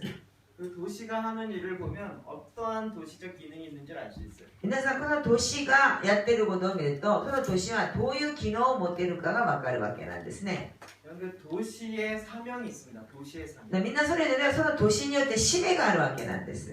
니가타는 니가타를 향하신 하나님의 뜻이 있습니다. じゃあ新潟には必ず新潟を通して神様の御心があるわけなんですね。 시장이나 정치인들은 이런 거 찾으려고 굉장히 혈안이 돼 있어요. ですから市長とか政治家とかはそれを探すためにものすごく努力しているわけなんです。 근데 이걸 못 찾으니까 다 이게 불타는데 무당한테 찾아가는 で 거예요. すからそれを覚ませられないから巫女に行ったり占い師に行ったりそういうふうにするわけなんですね。 그러니까 그 무당이 귀신의 도움을 받아서 알려줘요. だから巫女とかその占い師がその悪魔サタンのその助けを持ってってそれでその人たちにそれを教えるわけなんです。 물론 거짓이죠. もちろんそれは偽りなんですね。 근데 그리스도인들은 이런 거 거의 생각 안 하려고. でもクリスチャンはこういうことをあんまり考えてないわけなんですね。 하나님은 이제 이런 것들을 이렇게 회복하기를 원하세요. 神様はこういうものに対して回復することを望んでます。 국가적 차원에서의 재단이 있어야 합니다. 皆さん国家的な次元に対してもまだ祭壇が必要なんです。 제가 작년 12월에 갔던 그 미야자키 집회는 이런 차원이라고 저는 기억합니다. じゃあ私たちが去年の12月に宮崎に行ったこのその礼拝は国家的な次元だと私は思ってます。 거기에서 그 목사님들이 신도 침례를 받았던 것이에요. だから宮崎っていうところは牧師先生たちが信徒としてバプテスマを受けたところでもあるわけなんですね。 저는 한국 목사도 거기 가서 침례를 받았어요. 韓国人の牧師もそこへ行ってバプテスマを受けたんですって。 저는 그 세례를 다시 받은 줄 알았어요. だからそれをバプテスマを新しく受けたのかなとそういうふうに思ったら 한국에 대표하는 목사님들이 그곳에 와서 신도 의식에 따른 신공 침례를 받은 거예요. ですから韓国の対応する牧師たちがそこにいて何をしたかっていうと信者のその儀式のその信徒のバプテスマを受けたっていうことだったわけなんです。 그러니까 교회가 이런 샤만의 영향에 오히려 지고 있는 거예요. だから教会がシャーマン的なその栄光に負けたっていうことがあるわけなんですね。 그것에서 회개하고 부르짖고 그것을 이제 돌파하는 거죠. ですからそれに対して悔い改めて叫んでそれから突破したブレイクスルーしたっていう意味でもあるわけなんです。 이제 국가적 차원의 이런 일까지 일어납니다. ですから国家的にまだ祭壇を設けなきゃいけないっていうことはこういうことなんですね。 우간다는 최근에 이런 일이 있었습니다. ウガンダっていうところ最近こういうことがあったんですね。 미국에서 계속 동성연애 합법화라고 계속 압력을 넣었어요. だから今同性愛に対して認めなさいっていうことで圧力をかけたわけなんですね。 전 세계적으로 그런 압박을 받고 있어요. でも全世界にこれを圧力をかけているわけなんです。 그런데 우간다 대통령 한 번에 노 거절했어요. ウガンダの大統領は1回でノーって答えたんですね。 그거 거절하면 약 1,000억 달러에 되는 국가 지원금을 안 주겠다 그랬는데도 안 하겠다라고. もしこれを断ったら1000億ドルのその援助をやめるって言ったんですけども、ウガンダの大統領はいらないって言って断ったんです。 이건 중국에 있는 국가 재단입니다. これは古代中国の国家の祭壇なんですけども、 사탄의 시스템 보면 이런 거 다 있어요. サタンのシステムを見るとこれが全部あるわけなんですね。 근데 오히려 이제 믿는 자들은 이런 걸 잘 몰랐던 거예요. 代わりに今ね私たちが信じる私たちこそが盲目になっているわけなんです。 여러분 보통 가정도 정사와 권세 어둠에 중한다 악한 영들에 의해서 통치를 받아요. だから皆さん普通の家庭でもその暗闇のその諸々のその悪霊のその支配を受けているわけなんですね。 하나님을 풍성케 하기 원하는데 그 사탄에 빼앗겼기 때문에 가난한 것이에요. だから私たち神様は私たちに豊かにさせるって望んでるんですけども、サタンに取られてるから私たちが貧しくなってるわけなんです。 가정은 화합하게 되어 있는데 빼앗겼기 때문에 폭력이 일어나는 것이에요. ですから家庭は仲良くなって幸せになるのに、それがサタンに取られてるからお互いに暴力があって殺し合いがあったり憎み合いがあるっていうことなんです。 학교 선생님 중에서 이거 하시는 선생님이 있었는데 学校の先生の中でこれをやってる先生がいたんですけども、 그 중학교 2학년 학생이 매일같이 와서 이렇게 양호 선생님인데 이 치료를 받는 것이었어요. 中学校の2年生の子供が毎日来て治療を受けたことがあったんですね。 이렇게 여자인데 걔 소원은 뭐냐면 아버지가 알코올 중독이라 매일 밤마다 때리는 거예요. だから子のお父さんがアルコール中毒で毎晩子供を殴るわけなんです。 걔 소원은 한 번도 안 받고 이렇게 편하게 자는 거였어요. だから彼女のその望みは1日だけでもいいから殴られないで楽に寝るっていうことが彼女の望みだったっていうことなんですね。 그래서 선생님이 그 애를 잡고 기도했어요. 先生が子を捕まえて一緒にお祈りしました。 하나님의 통치가 이루어지도록 기도했어요. 神様の統治が成し遂げられるように祈りました。 그 다음날 아침 얘가 달려왔어요. 次の日この子が走ってきました。 어젯밤 한 대도 안 맞았어요. 昨日の夜一発も殴られないで寝ましたって言ったんですね。 그 일주일이 돼도 한 대도 안 맞았어요. 1週間が過ぎてもお父さんが殴らなかったんですと言いました。 이 가정의 폭력의 영과 대항, 어둠의 영과 대항해서 싸울 수 있는 건 빛의 영이 임해야 됩니다. だから家庭のその暴力の霊、暗闇の霊と戦うものは光の霊が行かなきゃいけないわけなんです。 가정 안에 흘러가는 질병들이 있습니다. 家庭の中に流れる病気がありますね。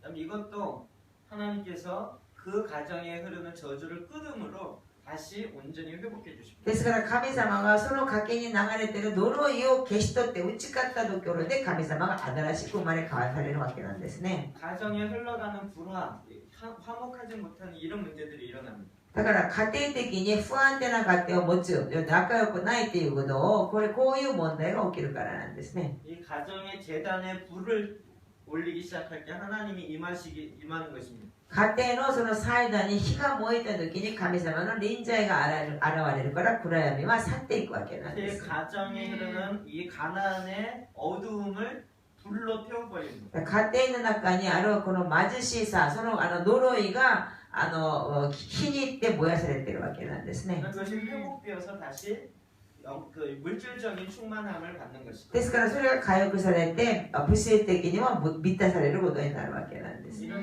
통치가 회복되는 것입니다. この統治が回復されるということなんですね。 가정 폭력이 고쳐지고 家庭内の暴力が要するになくなって寡黙になったり仲良くな 가정의 ったり 질병이 변화되어서 家庭の病気が癒されて그 祝福さ 저주가 れる。 제거되어지고 다시 それが 건강해지고 呪いがなくなってそれでまた祝福のもとになったり 불화하던 것이 해결되어지고 서로 포용하게 됩니다. だから本当に何にもかも悪くなっているものが平和に戻って家庭が平和になるっていうことになるわけなんです。 그래서 가정에 하나님 나라가 이루어지는 것입니다. 家庭の中で神の御国が成し遂げられるっていうことなんですね。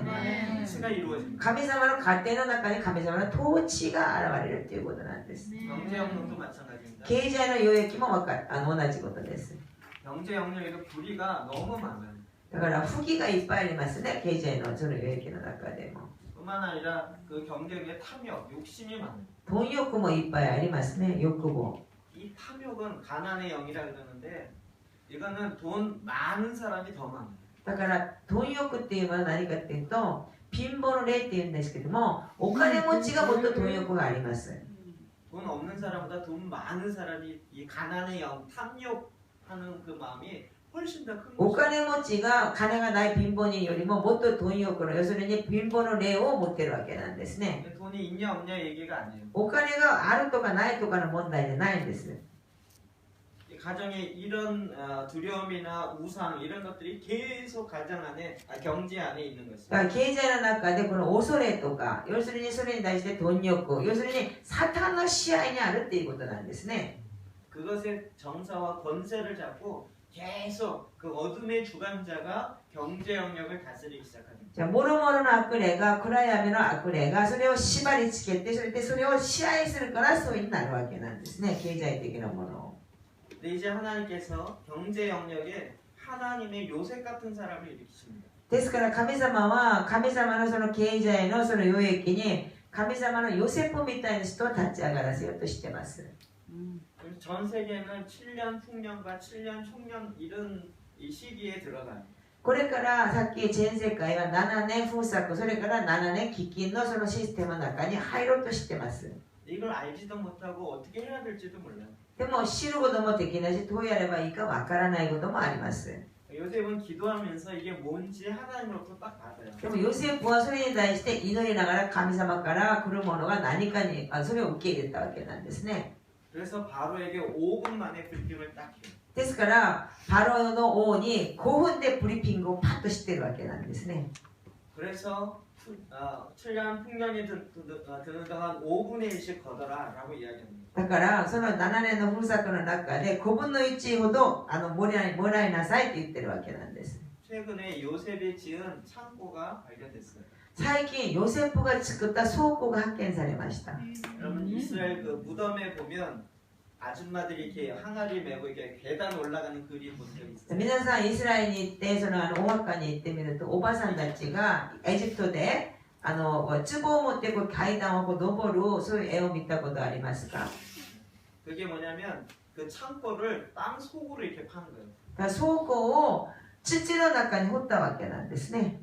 그래서 그 곡식을 계속 넣으면 7년 동안 이게 쌓이는 거죠. だから穀物をそこにずっと入れたら7年間それが積もるわけなんです。 흉년 줄 때 그 밑에서부터 그 곡식을 걷어서 이렇게 머리 이고 올라오는 거예요. 飢饉の時に一番下からその穀物をもらってそれでこれを持って階段を登るっていうことなんですね。 유튜브 영상 찾으면 나와요. 皆さん YouTube にそれをね映像をね探せば出てくるんですよ。 그거를 이집트의 도시마다 요셉이 줬어요. だからこれをエジプトの都市ごとにヨセフがこれを倉庫を作ったわけなんです。 성경 보면 애굽에 있는 모든 땅이 다 바로의 것이 되었다 이렇게. 聖書を見るとエジプトのすべての土地がパロの土地になったってそういうふうに書かれてましたね。 7년 흉년이 들 때 외국에서 올 사람들 준비해서 통역자도 준비하고 그리고 방들도 다 따로 준비해놨어요. ですから7年のその飢饉の時のその外国から来るその外国のその人のために通訳者もちょっと用意してそれで一つの別の部屋も作ってあったっていうことも今発見されてるわけなんです。 그래서 하여튼 그 당시에 돈은 다 애굽으로 모인. 当時の金は全てがエジプトに集まったっていうことなんです。世界中から。 출애굽할 때 어떻게 되는지 아시죠? 出エジプトした時にどうなりました？ 애굽에 있는 금은벌을 다 가지고 나왔어요. エジプトにあるその金貨を全部持ってきたって言ってるじゃないですか。 이거 아브라함에게 예언했던 것도 아시죠? これアブラハムに予言されたっていうことを皆さん知ってますね。 그것에 400년 동안 있을 것이지만 큰 재물을 갖고 올 것이다 이렇게 예언했거든요. 400年もそこにとどまるって言うんだけども大きな飢饉を持ってくるっていうこともアブラハムからもうすでに予言されていることなんです。 그거 다 가지고 출애굽한 거예요. それを全部持って出エジプトしたわけなんです。 나중에 얘기하면 성막 지을 때 거의 다 많이 사용됐어요. でもで幕屋を作るときにほとんどが金貨はそこに入ったわけなんです。 성막 때도 거의 금으로만 이렇게 했잖아요. 幕屋は全てが金で中を全部 차고 넘칠 정도였어요. 満ち溢れるほどのその金があったわけなん 그게 です。 다 애굽의 보화들을 갖고 온 거예요. だからそれがエジプトから来てるもの金なんですね。 하나님은 경제 영역도 이렇게 풀어가십니다. ですから神様はこの経済の領域に対しても解き明かすことができるわけなんです。 이게 영역이 변화되고 있다는 것입니다. だから皆さんこれは領域に対して皆さん変化するっていう意味でもあるわけなんです。 하나님 지금 이 영역 안에 이런 일들을 풀어가고 계십니다. 神様がこの領域の中でこういう神様のその計画を成し遂げていくわけなんですね。 이제 예능, 그 연예계들도 이런 게 풀어져야 됩니다. 芸術、要するに芸能界に対してもこういうものが成し遂げなければいけません。 종교는 문화를 통해서 표현되게 돼 있어요. でも宗教は文化を通して表現されるようになってます。 이게 신앙이 표현되지 않으면 의미가 없어요. 皆さん信仰は要するに表現されなければ意味がないんですね。 표현되려면 표현되어지는 연예인의 원래 목적은 그것이었어요. だから芸能人の本来の目的はそういうものだったんです。 하나님의 풍요로움, 하나님의 성품을 찬양하고 그런 것들 노래하고 그런 걸 연극으로 나타내는 이 엔터테인먼트가 다 이런 쪽으로 원래 가게 돼 있어요. もともとは芸能人というものは神様の豊かさ、神様の素晴らしさを表現してエンターテインメントとしてそれを表したものこそが芸能人だったわけなんですね。 마음에 하나님 주를 싫어하니까 거기다 하나님 대신 폭력, 음란 이런 것들로 연애 산업이 싹 뒤집어진 で 거예요. すから心に神を知ろうとしないことを知ってたからその中にサタンが入って逆にサタンの支配になって暴力的になりもう殺人になりそういう文化になってしまったわけなんですね。芸能界が。 연예계는 그냥 기독교는 가면 안 돼. 이렇게 이야기하면 안 で 되는 皆さん芸能界にキリスト人が行っちゃダメだっていうことは絶対そういうこと言っちゃいけないんですね。 그럼 제3성전 김정철이라는 그 영화 보셨나요? 皆さん第三神殿っていう映画見ました？見てませんよね。本当一度見なきゃね。 목사님이 아니에요. 彼は牧師じゃないですね。ただの監督です。 방송국에서 기독교인 그냥 일반 방송국의 작가였어요. 一般放送局の作家だったんです。 기독교 목사가 그거 만들었으면 당장 끝났어요. もしキリスト教のその牧師がその第三神殿を作ったならもう一発で終わりですね。 유명한 그냥 뭐라 했지? 코미디 작가. 그 작가를 하던 사람이고 하니까 신기했어 오히려. だから逆に言うとあの人はコメディプログラムの PD だったんですよ。ですから彼がこういうものを作るからみんな物珍しくみんなが見てたわけなんですね。 그리고 굉장히 잘 만든 거죠. だからとてもうまく作ってるんですよまだ。 일반 세상 사람들이 봐도 아 이게 인정이 될 만큼 만들고. 一般の世の中の人が見ても認められるようにうまくできてるわけなんです。 그래서 그런 식의 접근을 굉장히 많이 하는데 굉장히 지금 여러 가지 면에서 굉장히 잘하고 있는. 彼はいろんな方面で接近するんだけどもいろんな方面でまだうまくやってるんですよ上手に。 이런 모든 영역에 어떻게 기독교가 일어나야 되는지를 우리는 그걸 알아야 돼. だから全ての領域に対してキリスト人がどうやって立ち上がるべきかいうことを皆さん知るべきなんですね。 이걸 목사님이 다 할 수 없어요. だからこれは牧師が全部やることはできません。 그 현장에 있는 하나님의 왕 같은 제사장들이 해야 돼요. だからその現場にいる神様の大なる祭司として皆さんがやらなきゃいけないわけなんです。 목사님 데려달라 그러는데 목사님 그런 영역 할. 牧師を連れてきてそこでやろうとしたら無理です。牧師ができっこないから。 그 현장에 있는 제사장들이 일어나야 돼요. でこの現場にいる神様の子供である聖なる祭司たちが立ち上がるべきなんです。アメンですか？ 그래서 베드로전서 2장 9절에 이렇게 이야기하고 있습니다. さあ第一ペドロの2章9節にペドロがこういうふうに言ってるわけなんです。せーの。しかしあなた方は選ばれた種族、王である祭司、聖なる国民、神の所有とされた民です。それはあなた方を闇の中からご自分の驚くべき光の中に招いてくださった方の素晴らしい御業をあなた方が述べ伝えるためなのです。 우리를 왜 거룩한 제사장 만드셨습니까? なぜ私たちは聖なる祭司となったしたんですか？ 이는 너희를 어두운 데서 불러내는 것이에요. これは暗闇からあなた方を呼び出しって言ったんですね。 그의 기이한 빛을 빛에 들어가게 하신 だ 거예요. からその神様の清い光の中に入られるようにしたと。 이렇게 행하신 하나님의 아름다운 덕을 선포하라는 거예요. ですからこの神様の美しいその宮業を宣言しなさいという意味でもあるわけなんです。 그래서 하나님이 저와 여러분을 이 땅의 왕 같은 제사장 삼는 것이죠. ですから神様があなた方と私たちをこの世の大なる祭司として選んだわけなんです。アメンですか？ 종교개혁은 만인 제사장서를 교리적으로 잘 가리켰어요. 宗教改革では万民祭司というそういうその説をうまく説明しているわけなんです。 실제적으로 뭘 해야 되는지 사역을 풀어놓지는 않았어요. でも実際的に働きに対して何をすればいいかっていうことを教えてなかったんですね。 우리가 각자 제사장으로 어떤 일을 어떻게 해야 되는지를 못 가르쳐 준 거죠. 各自私たちが祭司としてどういう働きをすればいいのかを教えてなかったわけなんです。 이제 하나님이 이와 같은 일들을 풀어놓고 계신 で 거죠. も最近は神様はこういうことを成し遂げて皆さんに教えていることをもう始めているわけなんです。 그래서 하나님은 거룩한 제사장을 일으키는 것입니다. ですから神様は聖なる祭司を今立ち上がらせているわけなんです。 계시록에 보면 우리를 나라와 제사장 삼으신 그에게 영원 무궁토록 영광을 돌릴지어다 이렇게 黙示録を見ると私たちを国と祭司とさせた神様に永遠に神様の褒めたたえるっていうことを書かれています。 나를 제사장 삼으신 하나님을 찬양하는 거예요. だから私たちを祭司としてさせてくださった神様を賛美するわけなんです。 여러분 제사장으로서 이와 같은 일을 하지 않았으면 하나님을 찬양할 수가 없어요.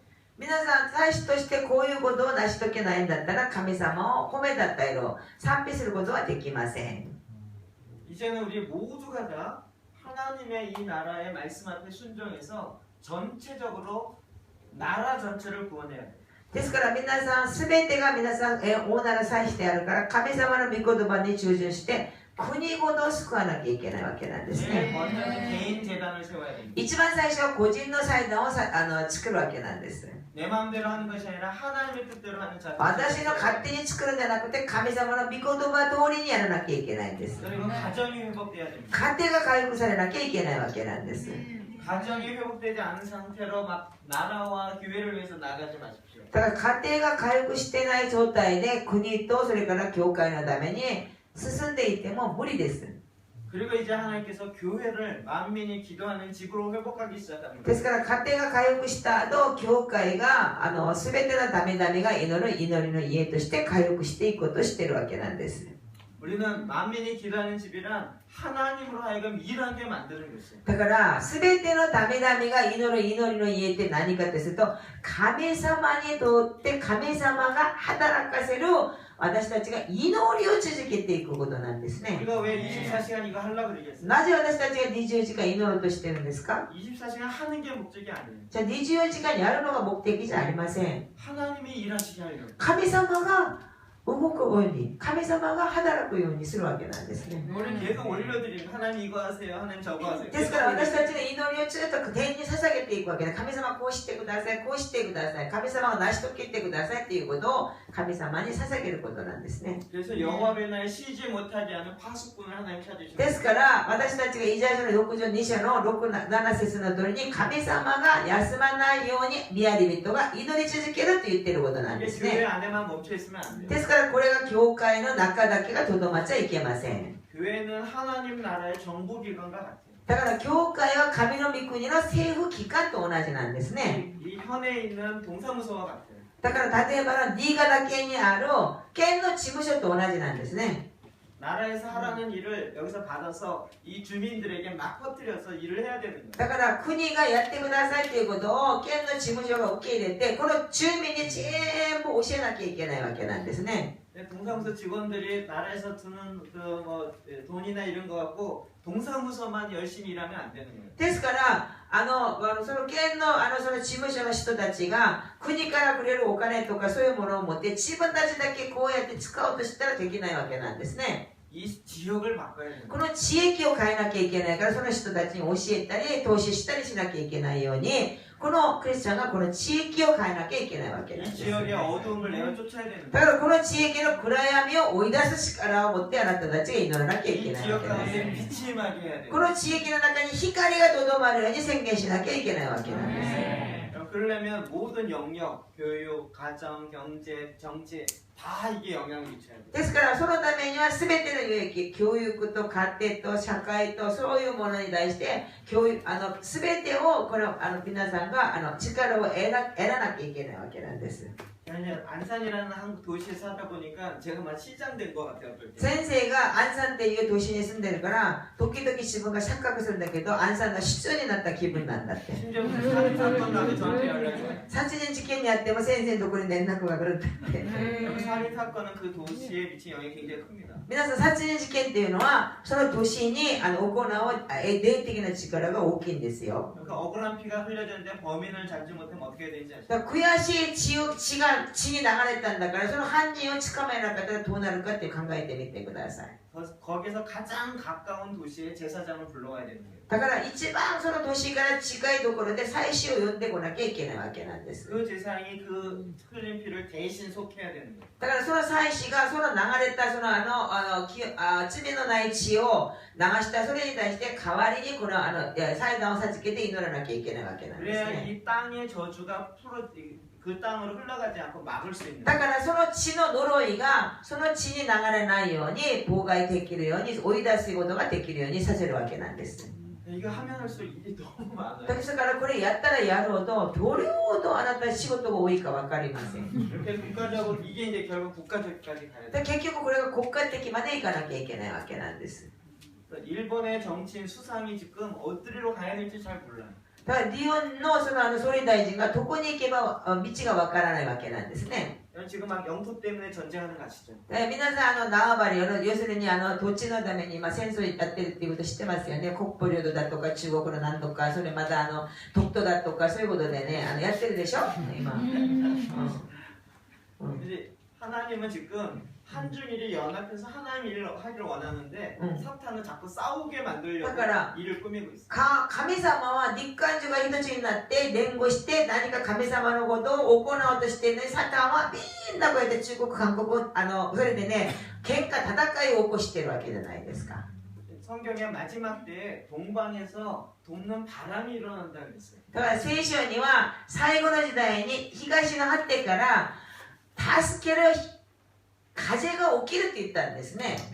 동방의 바람은 여기에 한중일이에요. だから東の果てっていうのは東方の東のその果ての風っていうものは日韓中なんですよ。 네. 정치적으로나 정서적으로 역사적으로 한중일 절대 안 친해요. だから政治的に歴史的に絶対日韓中が一つになる仲良くなるっていうことは無理ですよ。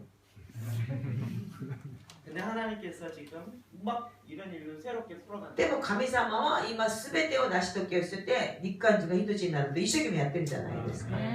과거에 어떤 일이 있든 상관없이 이 땅에 지금 있는 하나님의 뜻이 하늘에서 이루어진 것처럼 이 땅에 이루어질지어다 라고 기도하기 だ 시작합니다. から過去に対して何があっても今神様のこの御心がこの地に成し遂げられるようにっていうあなたたちが祈るべきであることなんです。 상대로 일어날 뿐만 아니라 이 시줄 날줄로도 일어나야 돼요.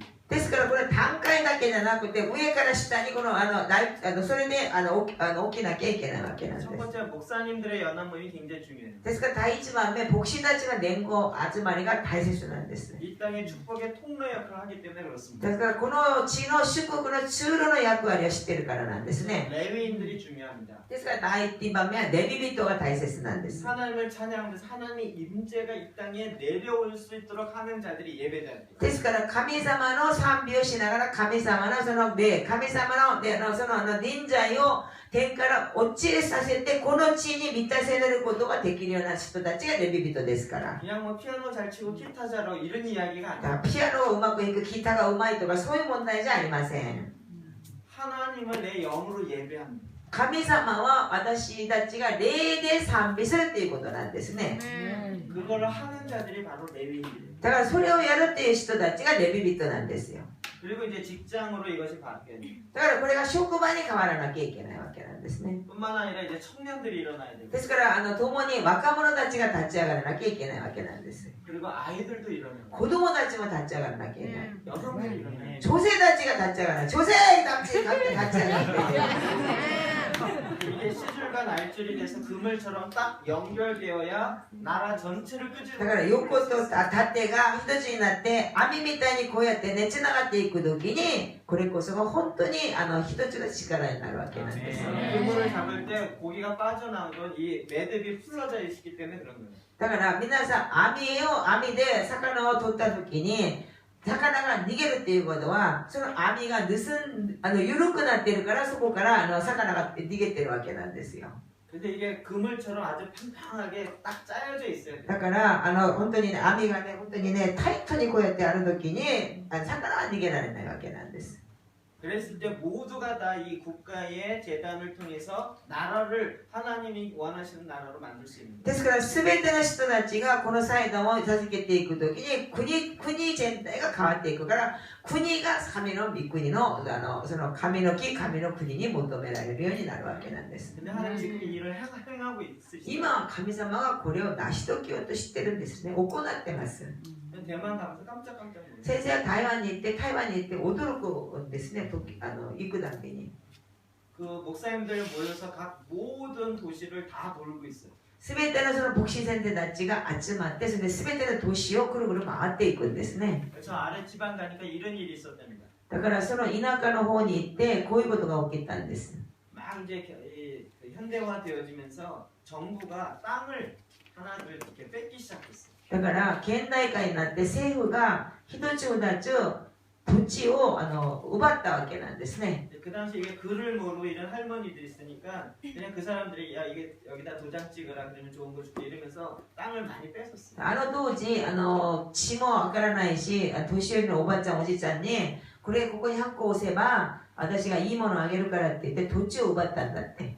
거기다 철도를 깔았어요. それで鉄道を引いたらしいんですね。 할머니는 그리고 모르니까 우리 땅에 철도 깔린다고 너무 좋아했어요. だからおばあちゃんたちは私の土地に鉄道が引けるからって言って喜んだらしいんですね。 나중에 알고 보니까 나가라 그러는 거예요. もう最後に分かってみたら徹底決って言われたんです。